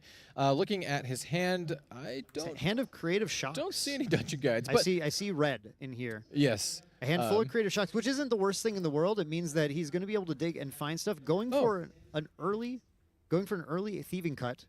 Yeah, it's also important to note that if he goes through his Creative Shocks now, those are literally the only fire cards in his deck. Yep. He's seen 3 of them, and that's just a much easier heal 6 when you release your Spirit. You don't really have to worry all that much about having dead cards. Yeah, absolutely. Now the Thieving Cut was Deflecting Edge. Deflecting Edge, such a crucial card, often played in the Lorraine decks for its ability to be played free with a sword, but you know what? It's not a Lorraine-only card. It works just as well with Tony trying to protect his allies. I feel like that's the ideal situation for Tony here. Like, you're not going to be deflecting edge too much stuff against the Xander deck, unless it is something like that Thieving Cut, which is, few and far between, at least in the list. In a circumstance like this, you can often think of the Deflecting Edge as another ally in hand, except it only costs 1. Yeah, exactly. Because you instead of losing an ally and playing a new one, you just prevent it from dying. So it also importantly stopped the card from being drawn on the Thieving Cut. Yes. Which is putting Poan down a card, unfortunately, for him. Yeah, that's rough. I've had that happen to me personally, and it always feels very bad. Yeah. Yep. Now we have an Attune with the Winds coming out to put some counters on the threats on board. So Alec feeling pretty strong here. Double Attune with the Winds. Wow. Tossing a ton of buff counters on these allies, ready to smash. Alec knows exactly what he needs to do here. He understands the assignment. He is attacking in for 4 with the Imperial Recruit, and then a massive 5 with the Ace and Protector. It's the classic strategy. You play some dudes and you turn them sideways. Already getting Poan to 16 now. Again, reminder that he's popping the Creative Shocks right now because that Serene is potentially going to be popped very early this game. Yes, I did see him draw a Dungeon Guide at least, right? That is what he needs. Yep, so you have Dungeon Guide in hand. He's going to drop a GCR, immediately crack that. Dropping a GCR means he's not taking the turn to level, though. So he's not going to 3 this turn unless he's going to have a double Dungeon Guide turn that shows up. Maybe looking to just try and hold down the fort here. A Dungeon Guide play is certainly still a possibility, and then using Resolute Stand to try and stave off damage, but the advantage of Attune with the Winds rather than additional allies is he's way less cold to Resolute Stand. Had Alec just played 2 more 2/3/8s out there, Resolute Stand kills his damage turn entirely. But in this case, these 2 allies can both deal damage through Resolute Stand, even if it's a small amount. Yeah, and it looks like Poan is just going to pass the turn. It's already Alec's turn here. And, ooh, interesting. So we do have a Vanish coming on play. It's going to give his champion stealth and just make it really difficult to attack. Absolutely. And interestingly, too, from Alec, the Bulwark Greatsword being played instead of leveling to Tony 1. Obviously, Tony 1's taunt is not particularly exciting in this particular matchup, unless you are really, really calling the shot on the Thieving Cut. Oh, yeah. I mean, Alec is, he sees the writing on the wall, right? He sees red. He's like, I need to get in. We need to jam as many dudes as we can and push as much damage before, Poan can level up and start doing his shenanigans. Ooh, wow. This is Raccoon doing work right here, hitting the Vanish from sight, preventing it from being grabbed again. Yep. And looking at this, seeing an exercise curses as well could hit the floating memory. Perfect. Yep. Scavenging Raccoon in here doing work. Now, he had a good choice there between the exercise curses and the thieving cut, which can be grabbed again by Xander, Deft Executor. So it is pretty sensible here to choose the floating memory to reduce the cards, but this does allow, when he does level to 2, it does allow him to pick up that thieving cut still. Yep, and keep in mind, those watching, Xander does have stealth this turn, so, Alec just has to kind of, establish his board, build it a little bit, and then just pass and be like, hey, you know what, next turn, you're going to be threatened by all of these guys, including my new little raccoon buddy. All right, so we have a potion vanish. Lost a potion. That's not the worst loss in the world here in this case. And then, as you mentioned, yeah, he's going to get that thieving cut right back. Grabs back the thieving cut. Can use it to potentially try and control the board a little bit, although 2 of Alec's allies are just too out of range of that. It can hit the Esteemed Knight just fine. We do have the Esteemed Knight, just a 2/3 on the board, along with the Raccoon, is just a 1/1, and then, of course, our 2 allies that have existed and been an imposing presence for a couple of turns now. Yeah, so we looking at his hand. All right, so like basically what I'm trying to look at is trying to see how many Luxem cards he has in his hand and see how advantageous it's going to be going up to level 3. Yeah, I'm sure that is what he's doing as well right now. I mean, getting to 3 obviously would be really important. We have it looks like I think I saw an Uncover the Plot, and so another fast-moving yellow card might have been a Gleaming Cut. I'm not 100% sure. But not seeing, that's an Excalibur on the front. Yeah, that is an Excalibur. You're right. So we're not seeing the critical sights, I think, and not seeing any Lightweavers either. Both of which would be cards that would allow Poan to climb back in by dealing some damage to some allies or recovering the damage that's been dealt. Poan still has not had to pop the Serene Spirit though, so yep, he can continue to find ways. Like we know there's a Resolute Stand in there. Continue to find ways to stave off that damage. He can still recover. Xander is not out of this match yet, despite the amount of damage that Alec was pushing early on. Yeah, and we do see that Dungeon Guide coming on in, leveling Xander up to 3, and we had some.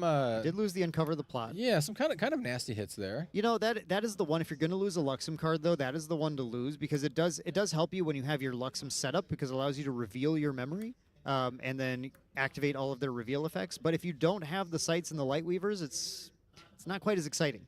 Yeah, and I mean that's basically what he's trying to dig for here too, yep, right? Scry the skies, digs. Yep, digging deep, trying to find what is that. It is something. It is certainly going to be a card, whatever it is. Hopefully, at least for Poan's sake, it is a sight or a Lightweavers, but we'll have to wait and see. We will. Dungeon Guide takes out the Raccoon. Easy pickings is a 1/1. Oh, for sure. Perfect option to use the Dungeon Guide for. And then we have the Excalibur being played to take out the Ace and Protector, removing that threat from the board as well. Again, as we mentioned earlier, Excalibur is a good respect card to have in there. You do have to respect certain plays sometimes, and buffing a gigantic Ace and Protector, that is the card that you want to be Excaliburing.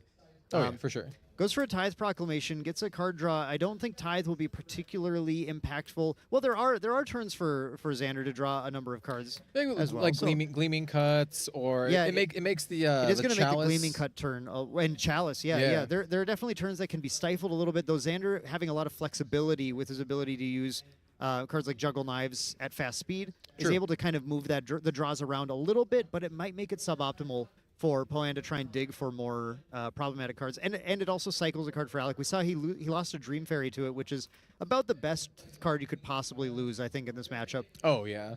Like, you don't care about Dream Fairy at all. It's just basically like a one attacker, right? In fact, the best you could do is put Dungeon Guide back into Poan's resources, which would be like... Just ramps them again. Yep, okay, thank you. We are attacking with the Bulwark Sword, getting some more damage in, trying to push. Needs to push one more damage on him to cause the Spirit to pop. I like to think about the flavor here of this this Spirit coming in with this big old sword. Yeah. I love when I get to just attack with the Spirit. Absolutely.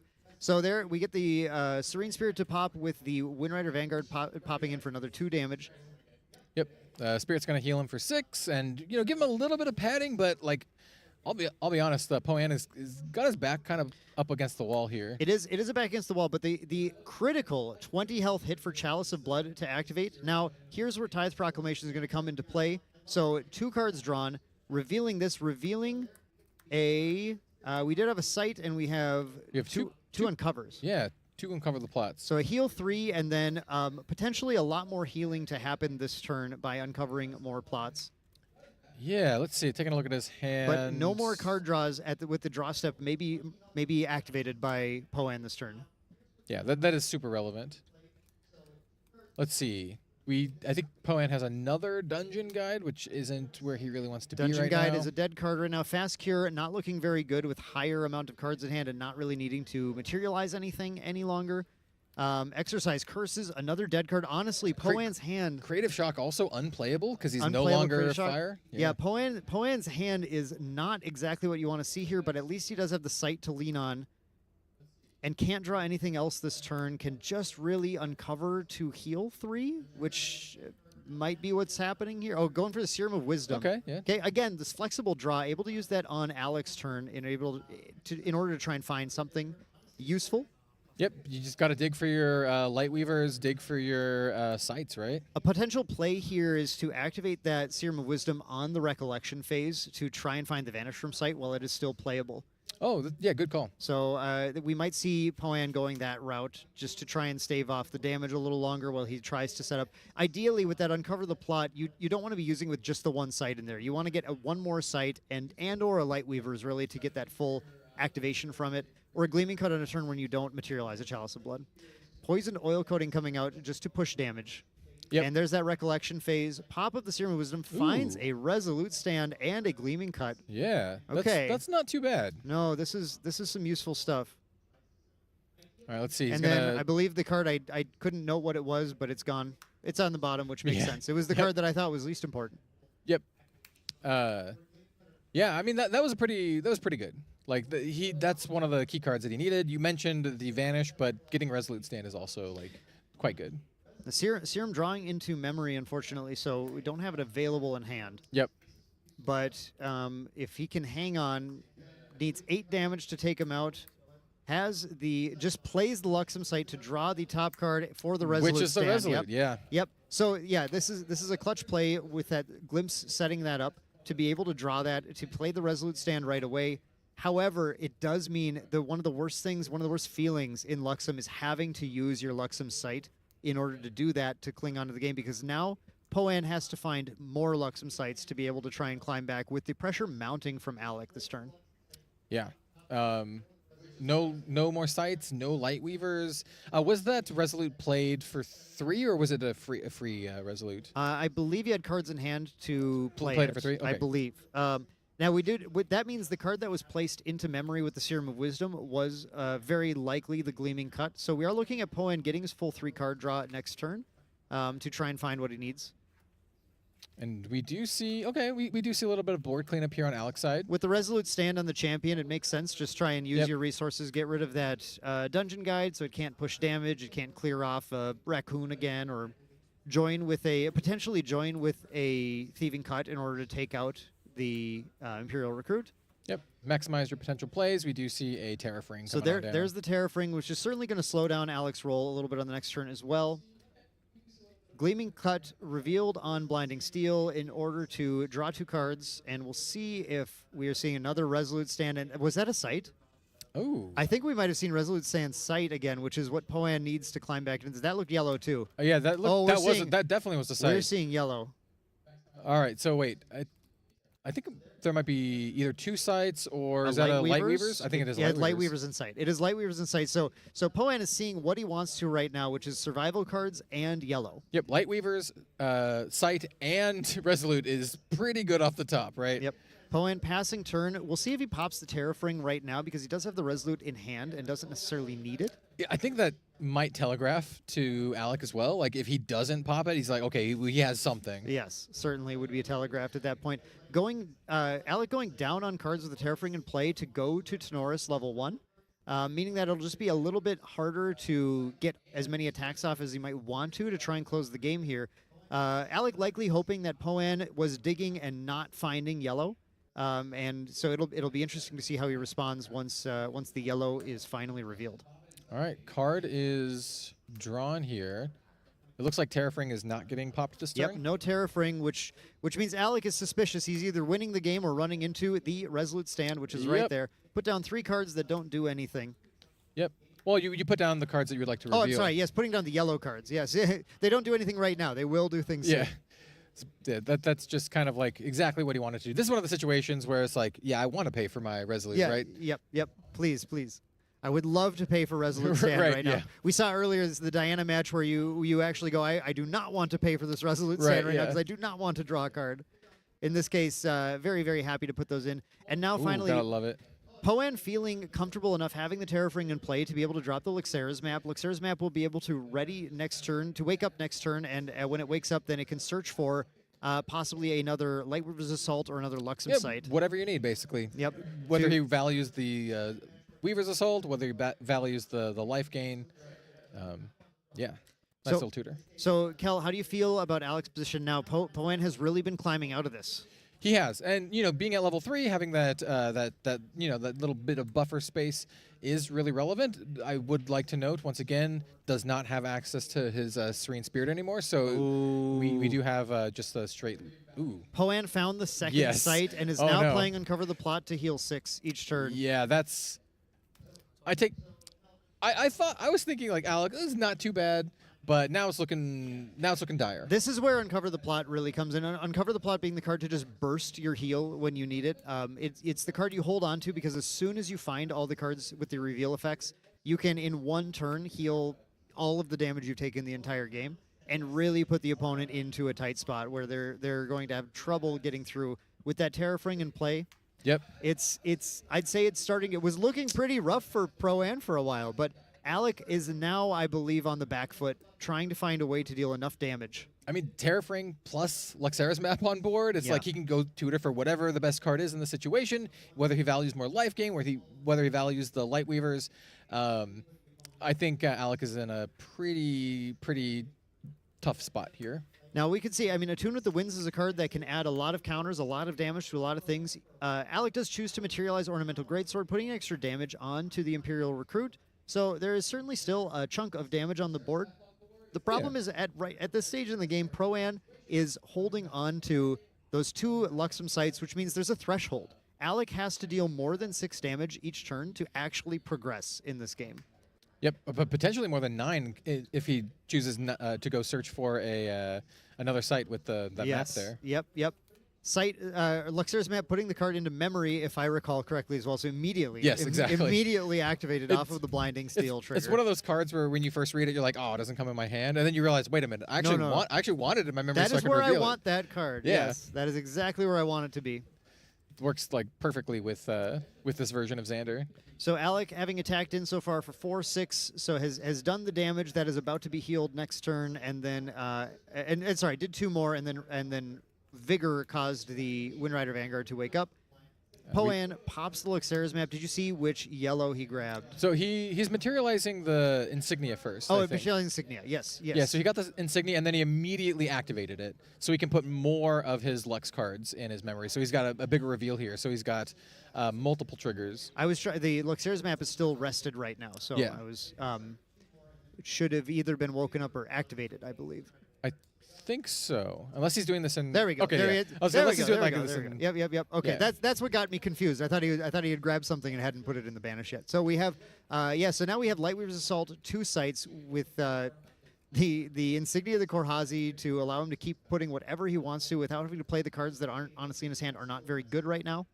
Yep, you can at least put down 3 a turn, and it's just like whatever combination of damage or life that you would like. Yeah, I mean, like getting multiple Lightweavers could be very, very strong, especially when you can start dealing 4 damage a turn, starting to pick off the allies, making it even more difficult for Alec to pressure him. Yep, it's the case right now that none of these allies are able to quite be taken out by the Lightweaver's trigger, just dealing 2 damage every time it's revealed. A little awkward. The power of the 2/3 stat line in Grand Archive. Yeah, I mean, it's stronger than it looks. So we finally have the Luxera's map being popped. I think that was a Lightweaver's. That looked like a Lightweaver's to me. And that makes a lot of sense for the reasons that we were talking about, right? You want to get to that crucial 3 or higher breakpoint so you can actually start clearing the board. Importantly, too, Poan would be able to grab sites and try and live for as long as possible, but Poan does need to close the game. As a reminder, drawing is a double loss. Yes. And if Poan closes the game but then loses the next game and has to try and play a long Luxem game 3, that's potentially a double loss for both of them. So it makes sense to be proactive, grab the second Lightweavers, start to try and deal some damage, and also get set up for the double Lightweavers play to close the game out. We have the Uncover the Plot being played again, allowing the 4 damage to be dealt. And Poan is... He's indicating Tony. It looked like it indicated Tony, and now Tony does taunt, but you do not taunt Lightweavers. Okay, there it is. Yeah, I was like, here we go. The damage is directed to one of the 2/3s. Yeah. Yes. Okay. Yeah, that makes a lot of sense, right? For exactly what we were saying, you want to clear up the board. You're also, it like doubles down, right? It's proactive in that you have more Lightweavers, but it's also proactive in that it will help you kill your opponent. Yeah, absolutely. Absolutely. And you know, I thought it was getting excited because I thought I was making a joke about Tony taunting, which of course he doesn't have taunt right now. Right. But you know, if you start to see Poan start to target the champion with that, you expect that double Lightweavers play coming to just be able to close the game out as well. Was that just have another Uncover the Plot? Like you said, you can just turbo out these effects, like these reveal effects. And so now here's another 4 damage, another 6 life. And now he's like kind of cooking, right? This is what you want to do if you're playing Luxem. Board getting cleared, all the life regained. That is an Excalibur out here. Excalibur, you know, finishing the deed, clearing up the board.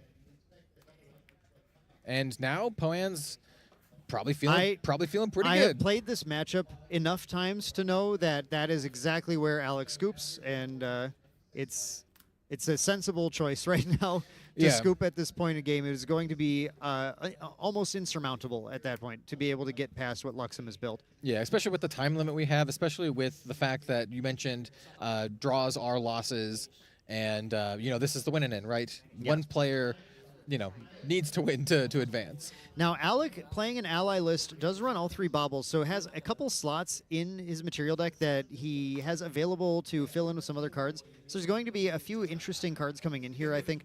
I pay right away, Cal, tell me what you think about this, but I would be bringing in Safeguard Amulet here as a way to try and prevent that Lightweaver's kill potentially. You know, is it great? It's not going to close the game, so no, but is it better than a Water Resonance bauble right now? Yeah. I'd say so. Yep, I agree. I think that is a pretty easy swap here. I'm not sure a lot of this is looking very effective other than that, though. There aren't any stealth targets to be able to hit with Eye of Argus. No reason to get Smoke Bomb. There's no taunt to have to hit with Smoke Bombs. Potentially moving the Seeking Shots into the main just to have additional attacks, although I don't know if they're better than much in here, to be fair. So, yeah. You know, I think really what Alec is looking to do is just get a start that is just even more explosive than what he had there. Attune with the Winds on the 2 allies is totally fine. Ideally, if Alec can get into a situation where Poan isn't able to perhaps find the Thieving Cuts to control the board, he can get 3 or 4 allies out, attune them, use something like Rallied Advance to attack with his attuned allies multiple times. That is the kind of big damage that I think Alec is looking to burst onto Poan in Game 2. Yeah, and on Poan's side, he's got some pretty easy includes, right? He's got his Vanish from Sight in his sideboard that I think he can just, immediately kind of easy slam on in there, swap out like, Exercise Curses or something like that. You can bring in his Wind Resonance Bauble to get that extra card draw. Now, I would say the Exercise you might want to keep in just to be able to pitch for Floating Memory. For the Floating Memory. But the card I peg here as being not very good in this matchup is Gawain. Gawain able to hit 2/3, a 2/3, a 2/3, or maybe a 2/3. Right, that's fair, right. What exactly is the hit with Gawain here? Going down a card to take out a 2/3 is not exactly a winning proposition against the ally list. Yeah, when the top end is hitting like a 3/4, it's not not the best. Okay, yeah, it's a lot different than when you can hit the 10 damage attack. You have convinced me. The Floating Memory, but also does nothing else, I think might be a little bit valuable than just a 1/1 essentially. Yep. That's at least that's what I would be thinking. Potentially bringing in Vanish from Sight, Serum of Wisdom, maybe.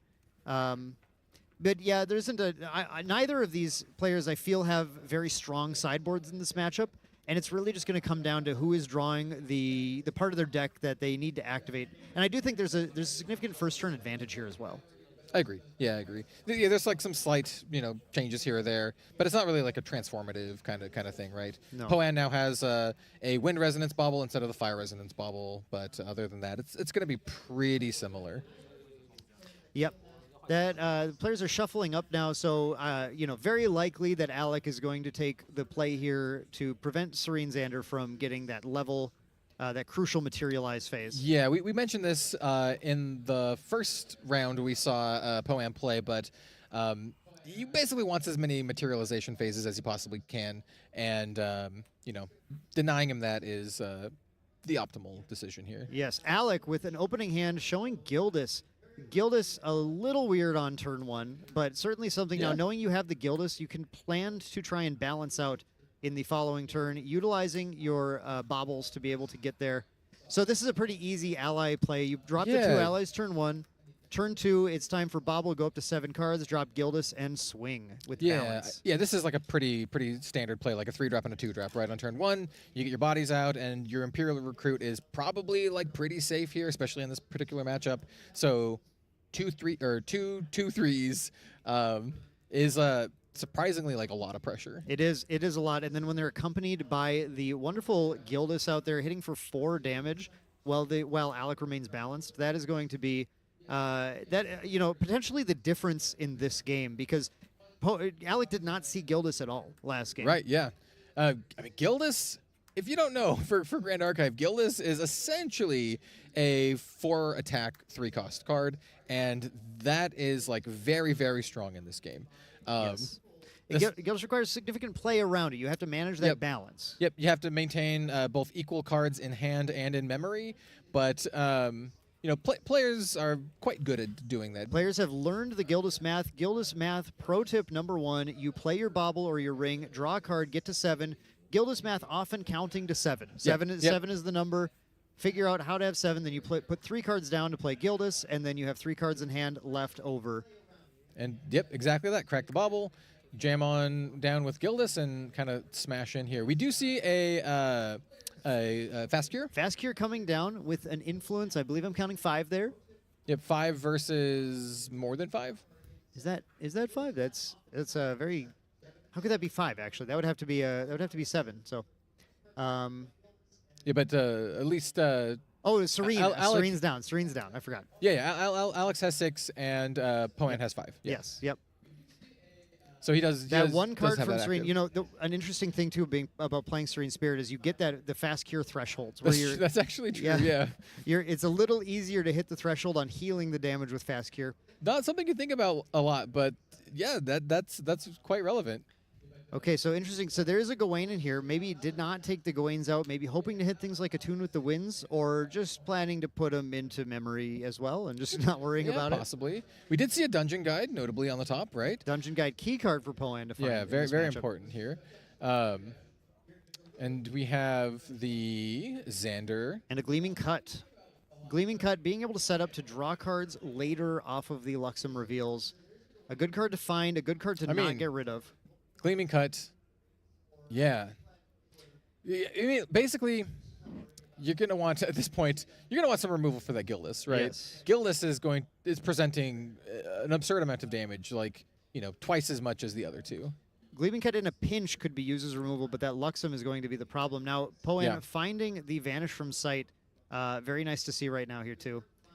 Looks like I think I see an Excalibur there as well. So does have an Excalibur. Plenty of options when Poan makes it to level 3.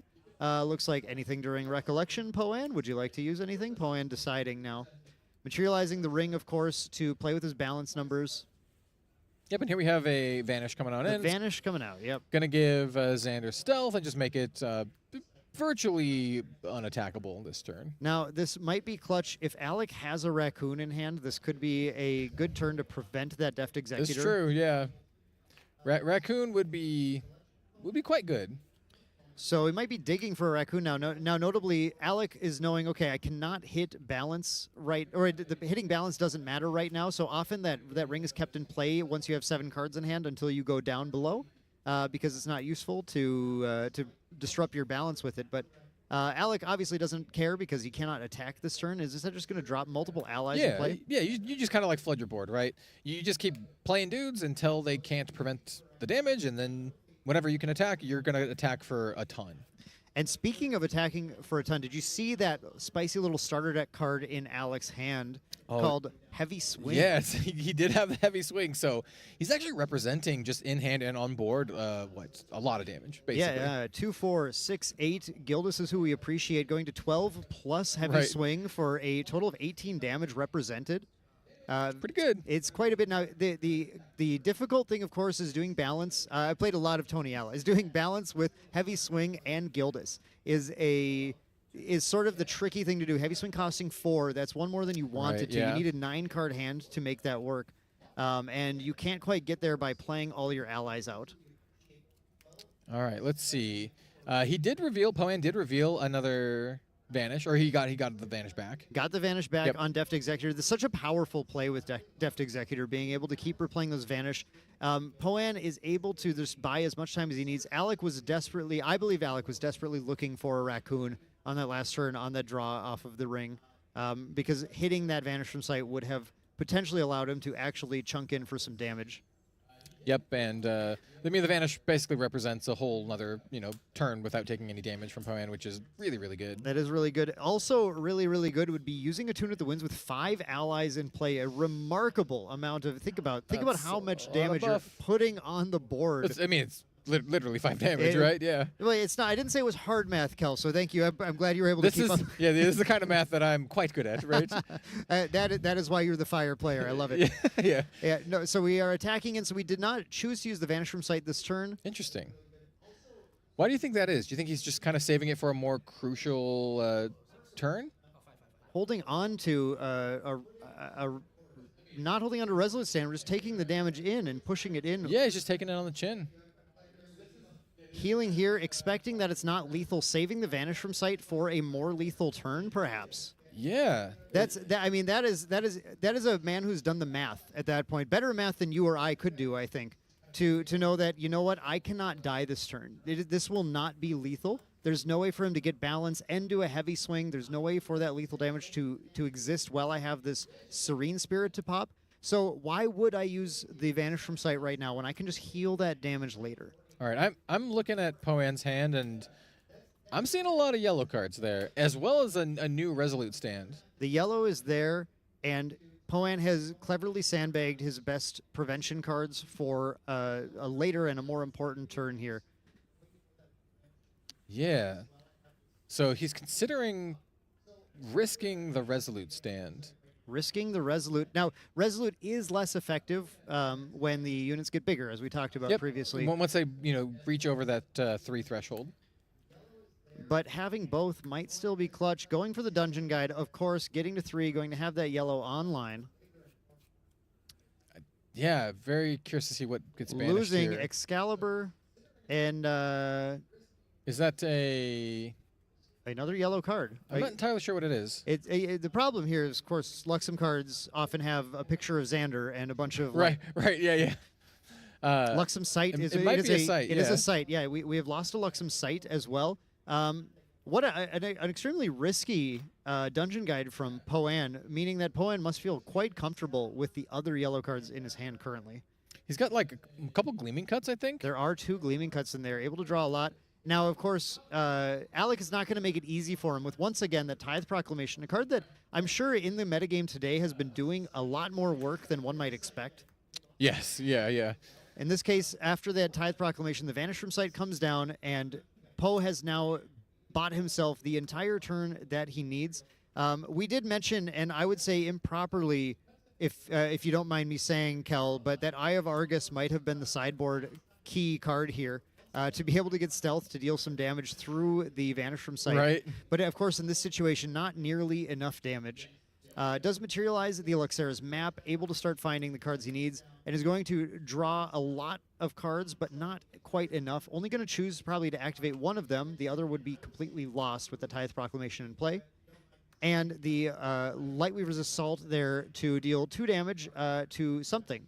But not a lot of great targets. No, the great targets are not there. Everything does have at least 3 health right now. I mean, kind of important to note, Tony is not Tony. Tony is currently a spirit. Yes. Which is, something that only has 15 health. Only 15 health, only 13 damage needed to be built up by Poan in order to take that out. the life is just low. Yeah. So like, I don't know. Like, there could be a situation where we see some light weavers, kind of burst out of nowhere. Yeah, it's certainly possible with that fast speed of Lightweavers 2. In response to Alec just trying to push for game, we might see that really cool, like, actually in response. Right, yeah. Take you out of here. Now, we do have Tenoris going to level 1, taunting, which does absolutely nothing other than that dungeon guide, if it attacks, must attack Tenoris. Gaining him 5 life, I think it's very important. Yes. The 5 life, obviously, a very, very useful thing right now because getting too dangerously close to that Lightweaver's assault kill. This is really feeling to me like your old school standoff, right? You just standing down an army of allies, trying to hold it down as much as you can with all of your prevention effects. We did see that the Resolute Stand coming on in. Yeah, Resolute Stand paid for preventing a lot of the damage here. Not going to necessarily prevent Gildas if Gildas becomes balanced and attacks, but otherwise preventing damage from absolutely everything else on the board right now. Yep, anything that attacks for 3 or less is attacking for nothing, basically. So it chooses to take out the Dungeon Guy once again. I feel like we've seen this before. We're going to do a Grand Crusaders Ring, the Materialize phase. Once again, the Luxera's map is not woken up, but you can just pretend it's right side up right now. Right, yes, it would have gotten up here. We have a reveal, another We have another Gleaming Cut. There's the second Gleaming Cut. Now we can activate that safely and draw up to our 3 cards for the turn. And now here we have the map is ready to rock. Chooses not to use the Gleaming Cut though. Just moves to draw phase, planning to draw cards through a different route, expecting to Gleaming Cut on a future turn. Doesn't need it right now. Potentially, no, not going to. I thought it would be very spicy to see a Gleaming Cut for damage to try and get to the threshold. You know what? If you're taunted, fine, I'll hit you. Yeah, it's 13 damage away. So Scry the Skies. Scry the Skies, digging for yellow as usual. We did not get to see what was found, but once again, I am certain it is a card. I would be inclined to agree. Very likely a card. So let's see. We have a GCR being activated here. Going to draw yet another card. And at this point, if you're Poan, like, what are you hoping for? Just more sights, more light weavers? It's yellow. I mean, you need to. It's yellow, and yeah, I mean, it would be a ways to survive too, because that is a lot of damage on board, and Poan has not found enough sights to really recover against it. Again, we talk about thresholds with 1 sight, 3 life per turn being recovered. That's a lot more than 3 damage on board on the opponent's side. And like Poan does have 17 damage taken right now. And let's not forget about that heavy swing. Let's not forget about true, that. Actually, that is still there. That is still a threat. I'll be honest, I did forget about the heavy swing, so thank you for reminding me. Let's not anymore forget about that heavy swing, because that is potentially going to be Alex's saving grace if Poan is unable to dig and find. And of course, Tithe Proclamation has prevented him from digging any further this turn. Yeah. Poan might be digging on the top of his deck very soon. Luxera's map, able to find a card, would be a way to find a Vanish from Sight, but it does go to memory. And this is where, as we said now, that would be where you don't want it to go in this case, unlike your yellow cards. Yeah. So, really interesting choice here. We don't really know what he chose from the map. I think it can go either way, to be honest. I actually don't hate the Vanish. No. And I think just as far as our current game state, I do feel like this game is not decided yet. Oh, for sure. This is a game where Alec has actually built out enough pressure to fight through a lot of things. Poan going for the play, the Lightweaver's play. Yeah, Lightweaver's from hand. So we have how many cards there? Was something like 8-ish maybe? Ooh. Song of Nurturing in response. So an interesting play here where the Song of Nurturing is a defensive fast action card, which will buff his entire team by +2 life. And that needs to be played before the damage location is chosen for the Lightweaver's Assault. So in response to Lightweavers, goes for the Song of Nurturing, saying, nope, you're not hitting my board. You can hit my face if you want to, but it'll be very useless to hit my board this turn. And then reveals everything, but... All right, so let's see.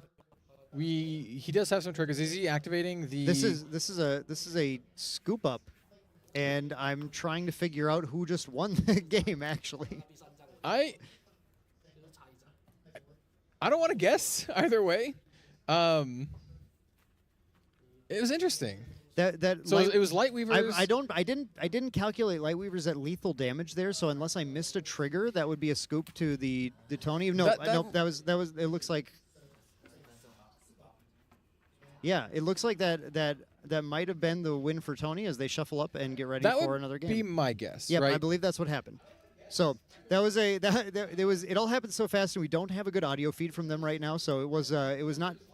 It's game for Alec. So what ultimately happened was it went for the Lightweavers. Song of Nurturing prevented the board from being sufficiently cleared, and then Poan decided, yep, that's it. I mean, I cannot live through the turn at this point. So Song of Nurturing doing a little bit of work there in helping make sure his ally board stays in play. But Poan really just looking to find another way to vanish from sight. Yeah. So essentially, that was the scenario we talked about a little bit earlier, where the ally deck can just keep building up and building up. You know, they're gonna do their best to prevent the damage, but at some point, if they don't have that prevention, the allies are just gonna run you over. Yep. Yeah, it's the thing you least want to see playing Luxem is just not the allies building up too fast and not seeing the cards you need to just hold them off long enough to the point where you can get to that recover 6, recover 9 on your turn or something where it's just your Lightweavers start pinging things off the board. So going into game 3 now, and it's going to be Poan's choice whether to go first or second. Cal, educated guess as to whether Poan's going to take the play. I would say Poan takes the play, right? you definitely want to have the extra materialization phases. I mean, I would also like to point out now, as a viewer, as a caster, I wouldn't rather have it any other way here at the end of day 1 at the World Championship. This is down to the wire, right? Both players in this are 1-1 in their winning in. This is the pivotal game. This is what is going to decide whether these players make it onto day 2 and the top 8 or not. Yes, and Poan beginning with a hand that has an awful lot of yellow in it. And just shipping Thankfully, yep, getting rid of the cards he doesn't want here. The power of the Serene Spirit showing you, yep, you can control your cards. So Poan goes and puts a lot of the yellow away. He's like, I don't want that right now.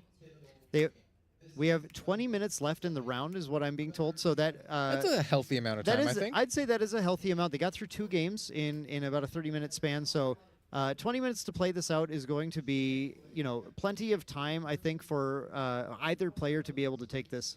Yeah, I would like to just note as well, as someone who has played with a lot of Luxem Xander, played against a lot of Luxem Xander, I do very much appreciate Poan's speed in his plays, right? Yes. It is a deck that could take a lot of time to play, and as such, just takes eats up a lot of your time, and he's been pretty speedy about it. He has been. Poan is sitting on a hand where it looks like it's going to be a Creative Shock play, pitching likely a Fast Cure or just any other card to gain floating memory with. Whereas Alec is doing, have you heard this one before? Turn 2, I'm going to drop 2 2/3s for 3. Yep, classic turn. Dropping 2 2/3s. Windrider Vanguard, and of course our awesome Ranger class bonus trained sharpshooter. Right. The Ranger class bonus being completely irrelevant, and the 2/3 body being the only thing that matters. Yep, and you know what? It's good enough. It is good. Indeed, it is good enough. That's the tagline, the quote for the card. Right. It's good enough. Yep, and we have a good old just leveling up Xander immediately, taking a little bit on the opt here. Taking that glimpse, trying to make sure he's finding the cards he needs to. All right, let's see what he's got. So looking at his hand, we have an Assault. Yep, we have Lightweaver's Assault. We have, I think, is that a Thieving Cut, perhaps? I see a Thieving Cut, and I see a Juggle Knives. Yeah. Yep. Those are 2 cards that Poan is happy to have right now. They can interact a little bit with the board. They can draw into some new cards, try and ultimately find what he needs. But they aren't the key cards. They aren't the key cards that he's looking for the most. I think Thieving Cut in particular here is quite nice, right? You can clear up a dude, draw a card. Yep. It's kind of it is solid into Alec's current no cards in hand. So Yep. I would say prioritize on the Thieving Cut right now to not end up getting deflecting edged again. Yep. It's a pretty the card that you want in this situation. Yep. Takes out the Windrider Vanguard, of course, the card that has abilities. Right, yeah. The ability might not be super relevant, but it's still, hey, it's got more abilities. We have a Fire Resonance Bauble from Alec here. Now, I didn't see if Alec has a Gildas. Of course, Gildas would not come down on turn 1 unless Alec was taking crazy pills. So I believe that Alec is going to be drawing into a hand now that if it has a Gildas, we're looking at a balanced play for a lot of extra damage. Oh, okay. So I love this. I love this. This is spicy. So this is an incredible play, a very, very higher level play to note. You might be wondering where the Serene Spirit went, but in response to the Fire Resonance Bauble being played, Poan decides to use the Lineage release on his Serene Spirit of Fire, healing the damage that he's taken so far, and now making the Fire Resonance Bauble do nothing. It's such an interesting play. It's basically like trading 6 life for your card draw, right? Or basically your materialization phase. He's like, you don't get that. Not quite trading the life because he did already take 4 damage last turn. So he That's traded true. 2 life for a card, which sounds like a reasonable trade to me in a lot of scenarios. The one thing is it will shut him off of Creative Shock, and if Poan's got like 2 Creative Shocks on the top of his deck in the next couple cards, I think that may come back to bite him, but he's taking a gamble. He's taking a gamble saying, you know what, that's not going to be a big deal. I'm going to Deft Executor next turn. I am going to start getting to the stage where I'm going to win the game, and that fire doesn't matter. But denying my opponent the card, now that I like. There's a Creative Shock off the top of the deck. Well, okay, you know what? As if on cue. Yeah, we're so good at doing that. You win some and you lose some. Here in Vegas, of course. Right, yeah, we're exactly. taking the gambles. He didn't draw a second one, at least. Not a second one. Not a second one. He drew a scry off the top, I believe. I'm sure he saw that and thought, well, there it is. Yep. But hey, it's a card that he can use to pay, yep, and that's exactly what it's going to do. Going to pay for that scry. This guy's going to say, you know what, I would like to not see any more of those Creative Shocks or an Exercise Curse or a Fast Cure. Let's put those on the bottom, and we'll draw something. Once again, it is indeed a card.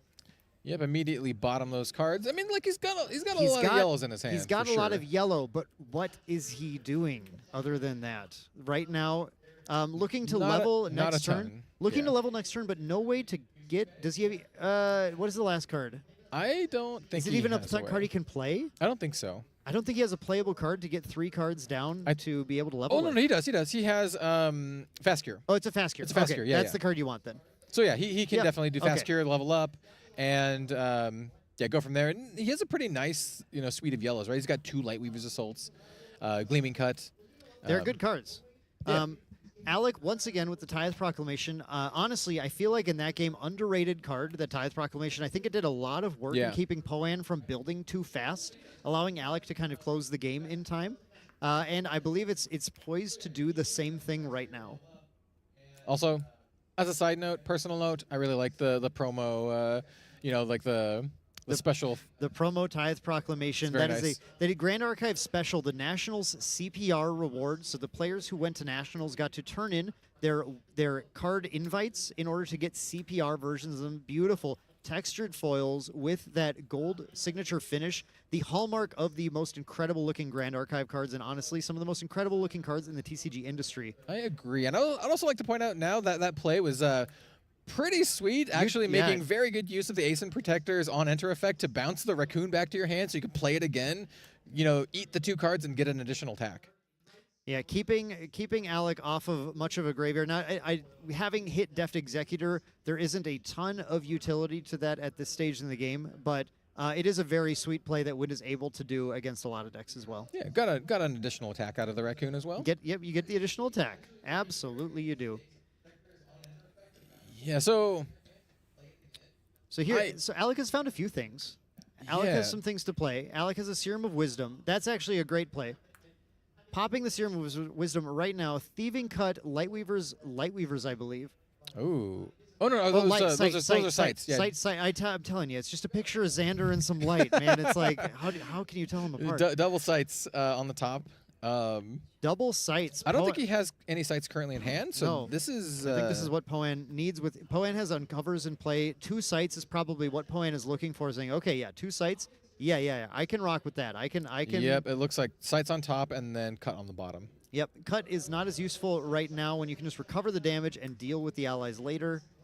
Of course, the big thing in Grand Archive is being limited to your number of actions per turn based on the number of cards in your hand. So while it would be wonderful to be able to take that Thieving Cut, deal with that just fine trained Sharpshooter and draw a card off of it. Number 1, Tithe Proc potentially stopping that card draw from happening. Number 2, prevents you from doing potentially other things on your turn. Yep, for sure. And Poyan's kind of in the tank here, debating whether or not he wants to run out another card. Pulled that Lightweavers to the front.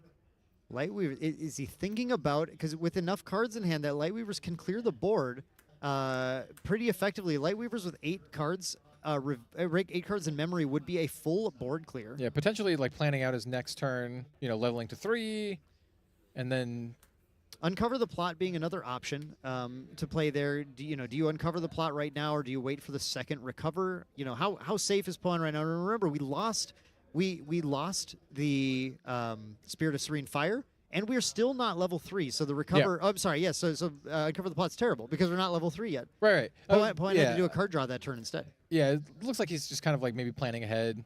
Yep. Trying to think it through. Exactly. Think through this juggle knives. Here we have a full team buff, which is pretty scary if you're Poan. Followed by That is an inspiring call. Inspiring call, Inspiring call, pushing some real damage this turn, pumping up all the allies on board, swinging in, crash, and the big Ace Protector for another crash. That's a lot of damage. A huge this pump of turn. damage going up to 22. 22 is Poan's life total. Yeah. I think 22 that's it. I think that's it. That's it. And we have the very respectful bow from Alec. A very, very fascinating game with some interesting plays. Poan really needing to get to level 3, but being stymied a little bit and being able to get there. Just getting that +2 power to your board, like out of nowhere, this is a ton of damage. Wind to Norris allies makes it into day 2. Of course, players are free to swap their decks going into day 2, Kel. So I have a question for you. After Alex's performance today, making it in, do you think he'll swap decks? That's an interesting call. Honestly, I'll be 100% honest. I'm not entirely sure. I do think that this is a fairly safe pick, right? The deck is fairly consistent. It's pretty good at like almost all stages of the game, right? It doesn't super hinge on getting to level high levels 2 or 3. But at the same time, it's also not very high ruly, right? It doesn't have that potential to just kind of like blow your opponent up out of nowhere like Rai does. Though it does have the burst potential that we just saw. Yeah. I think it's a heavy swing, right? I think it's an interesting choice, especially since everyone else already knows that he's on this list. I think you have that inherent kind of like advantage of swapping up your list and playing something different, so people don't know what you're going into. Going into day 2, there's a thinking and a double thinking layer. Yes. Like you can will Alec change his list, or will there be a win Tony tomorrow? And should I change my list thinking he'll change it, or should I change my list thinking he'll keep it? So every player has to be thinking about that, about every other player that they're about to go to. Again, 8 known quantities going into day 2. And we are going to be getting the standings here very shortly to confirm the players who have made it into day 2. Of course, it is based on the math, should be a fairly clean cut into this. But unfortunately, it does mean in this last matchup, Poan losing the win in Luxem, not quite making it there, although quite a valiant fight, getting featured twice today, showing some incredible high-level Luxem play with some very, very cool interactions being shown off. Yep. Certainly a potent deck, but the cards just were not in it in that last game. Yep, he just didn't get to that state where he can just essentially be unkillable and just got ran over by allies twice in a row, right? Not finding the Resolutes or Vanish from sites, and instead finding, Luxem has that issue of finding the yellow at the wrong time. You want the yellow a little later, not a little sooner. And seeing on that Serum of Wisdom, while it was really nice to see the Luxem sites, they weren't activatable yet. So yeah, I mean, he didn't even get to level 3 that final round, which is it's a little rough. It's a little rough for him. Yep. But Not like you said, valiant effort, and I think he really helped show the power of Luxem here. I mean, this is the World Championship, right?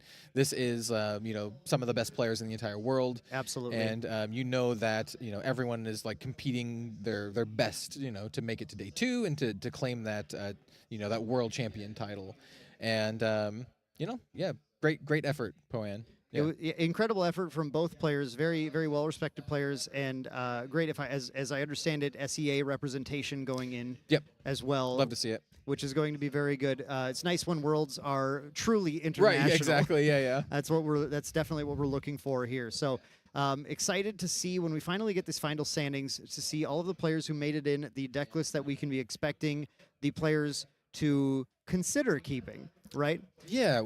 while we think about that, while they tabulate all of the numbers and confirm who is going to make it into the top 8, let's kind of quickly go over what we have for you in the next couple days, right? So tomorrow we have the top 8, and we are going to be showing how many rounds of the top 8 once again, Dan. There will be all 4 rounds of the top 8 being played tomorrow, casted, of course, by our lovely casting team. So you'll be able to catch all 4 rounds of the top 8 tuning in tomorrow. Yep. And then as we get to day 2, or day 3, I should say, but day 2 starting tomorrow, day 3 is going to be an incredible showing, watching all 3 rounds of the semifinals and the final grand final. It'll be semis, and then the finals. Yes. So make sure to swing back tomorrow. You're going to want to not miss any of this. We have no idea what decks are going to be seen. If you like the decks you saw today, you may or may not see them at play tomorrow as these players begin to try and outthink each other and figure out what is the right deck to bring to try and close it out and be the victor and the winner of not only the special CPR Apotheosis Rite, the coolest Grand Crusader ring in the world, but the coolest Grand Crusader ring in the world as well. 14-karat actual Grand Crusader ring. It's over there. I can see it from where I'm sitting now. And they also put in a medal in there too. That's this beautiful medal. So it's there's a lot on the line. There's not to mention cash prizes. Yeah, there's cash prizing. There's literally everything we just talked about. There is also the prestige that just comes with being the first world champion of Grand Archive. You have bragging rights, and you also have just accolades of being able to say I'm the world champion, right? And that means a lot. To a lot of players, that could mean as much or more than the cash prizing and all the cool stuff that comes with it. This is of course the first of what we assume will be many wonderful world championships for Grand Archive. But being the first one, being the winner of the very first one, is a level of prestige that is very difficult to come by in the trading card game industry in general. Yeah, I mean, you can say you're the first, right? Yeah. And only one person can say that, ever. So, I mean, there's a lot on the line. And as we mentioned, we will be covering it all, throughout tomorrow and the following day. It's going to be really, really exciting. If you're just catching this later, if you're catching the end of the stream, one really, really cool thing that they're doing that Dan mentioned is that day 2 players have the option to change their deck. And not just a little bit, they can bring an entirely new deck. Register an entirely new deck. If you played Rye today, you can play Lorraine tomorrow. If you played Tony today, you could play Arasana tomorrow. If you played Fire Rye today, you could play Wind Rye tomorrow. It's all legal. Everything is legal. Yes. So we are about to get the standings here, and this will be very exciting to see. The players who we are expecting to see now, and the lists that they brought. I cannot wait to get this locked in. So we have sitting at rank number 1, Team True Caben, Schwartz and Truber. Life Drasil number 2. We have Eason Chen, OK Business at 3. GA Maniac at number 4. I am actually trying to pull up who that one is. Oh, that is Manny. Manny getting there with the water deck. Makes it in. Very good job. Alec, who of course we just saw. Korax, who was initially scheduled for the last match. It looks like he took the win and made it into the top 8. I believe that was the Rye player, yes. And then we have Dragowill and Glenny Boy as well. Glenny Boy from our first match of the day as well. The Merlin player from Creative Shock. So Creative Shock player ultimately making it in after that defeat to his teammate in round 1, which is very exciting to see. So there we go. And then, of course, as we said, clean cut with 4-3 being the final result, getting into top 8. This is such a tournament of champions, so this is going to be extremely exciting. A day of gameplay you are not going to want to miss. Oh, dude, I am excited. I don't know if you're excited, Dan. I don't know if you all are excited out there. I know I am. I can't wait to see what everyone is playing tomorrow. I can't wait, actually. I'm really, really excited to see all the spice that they bring in. Yes, so make sure you swing on back here at GA's YouTube channel. We'll be covering it tomorrow. We'll see you all there.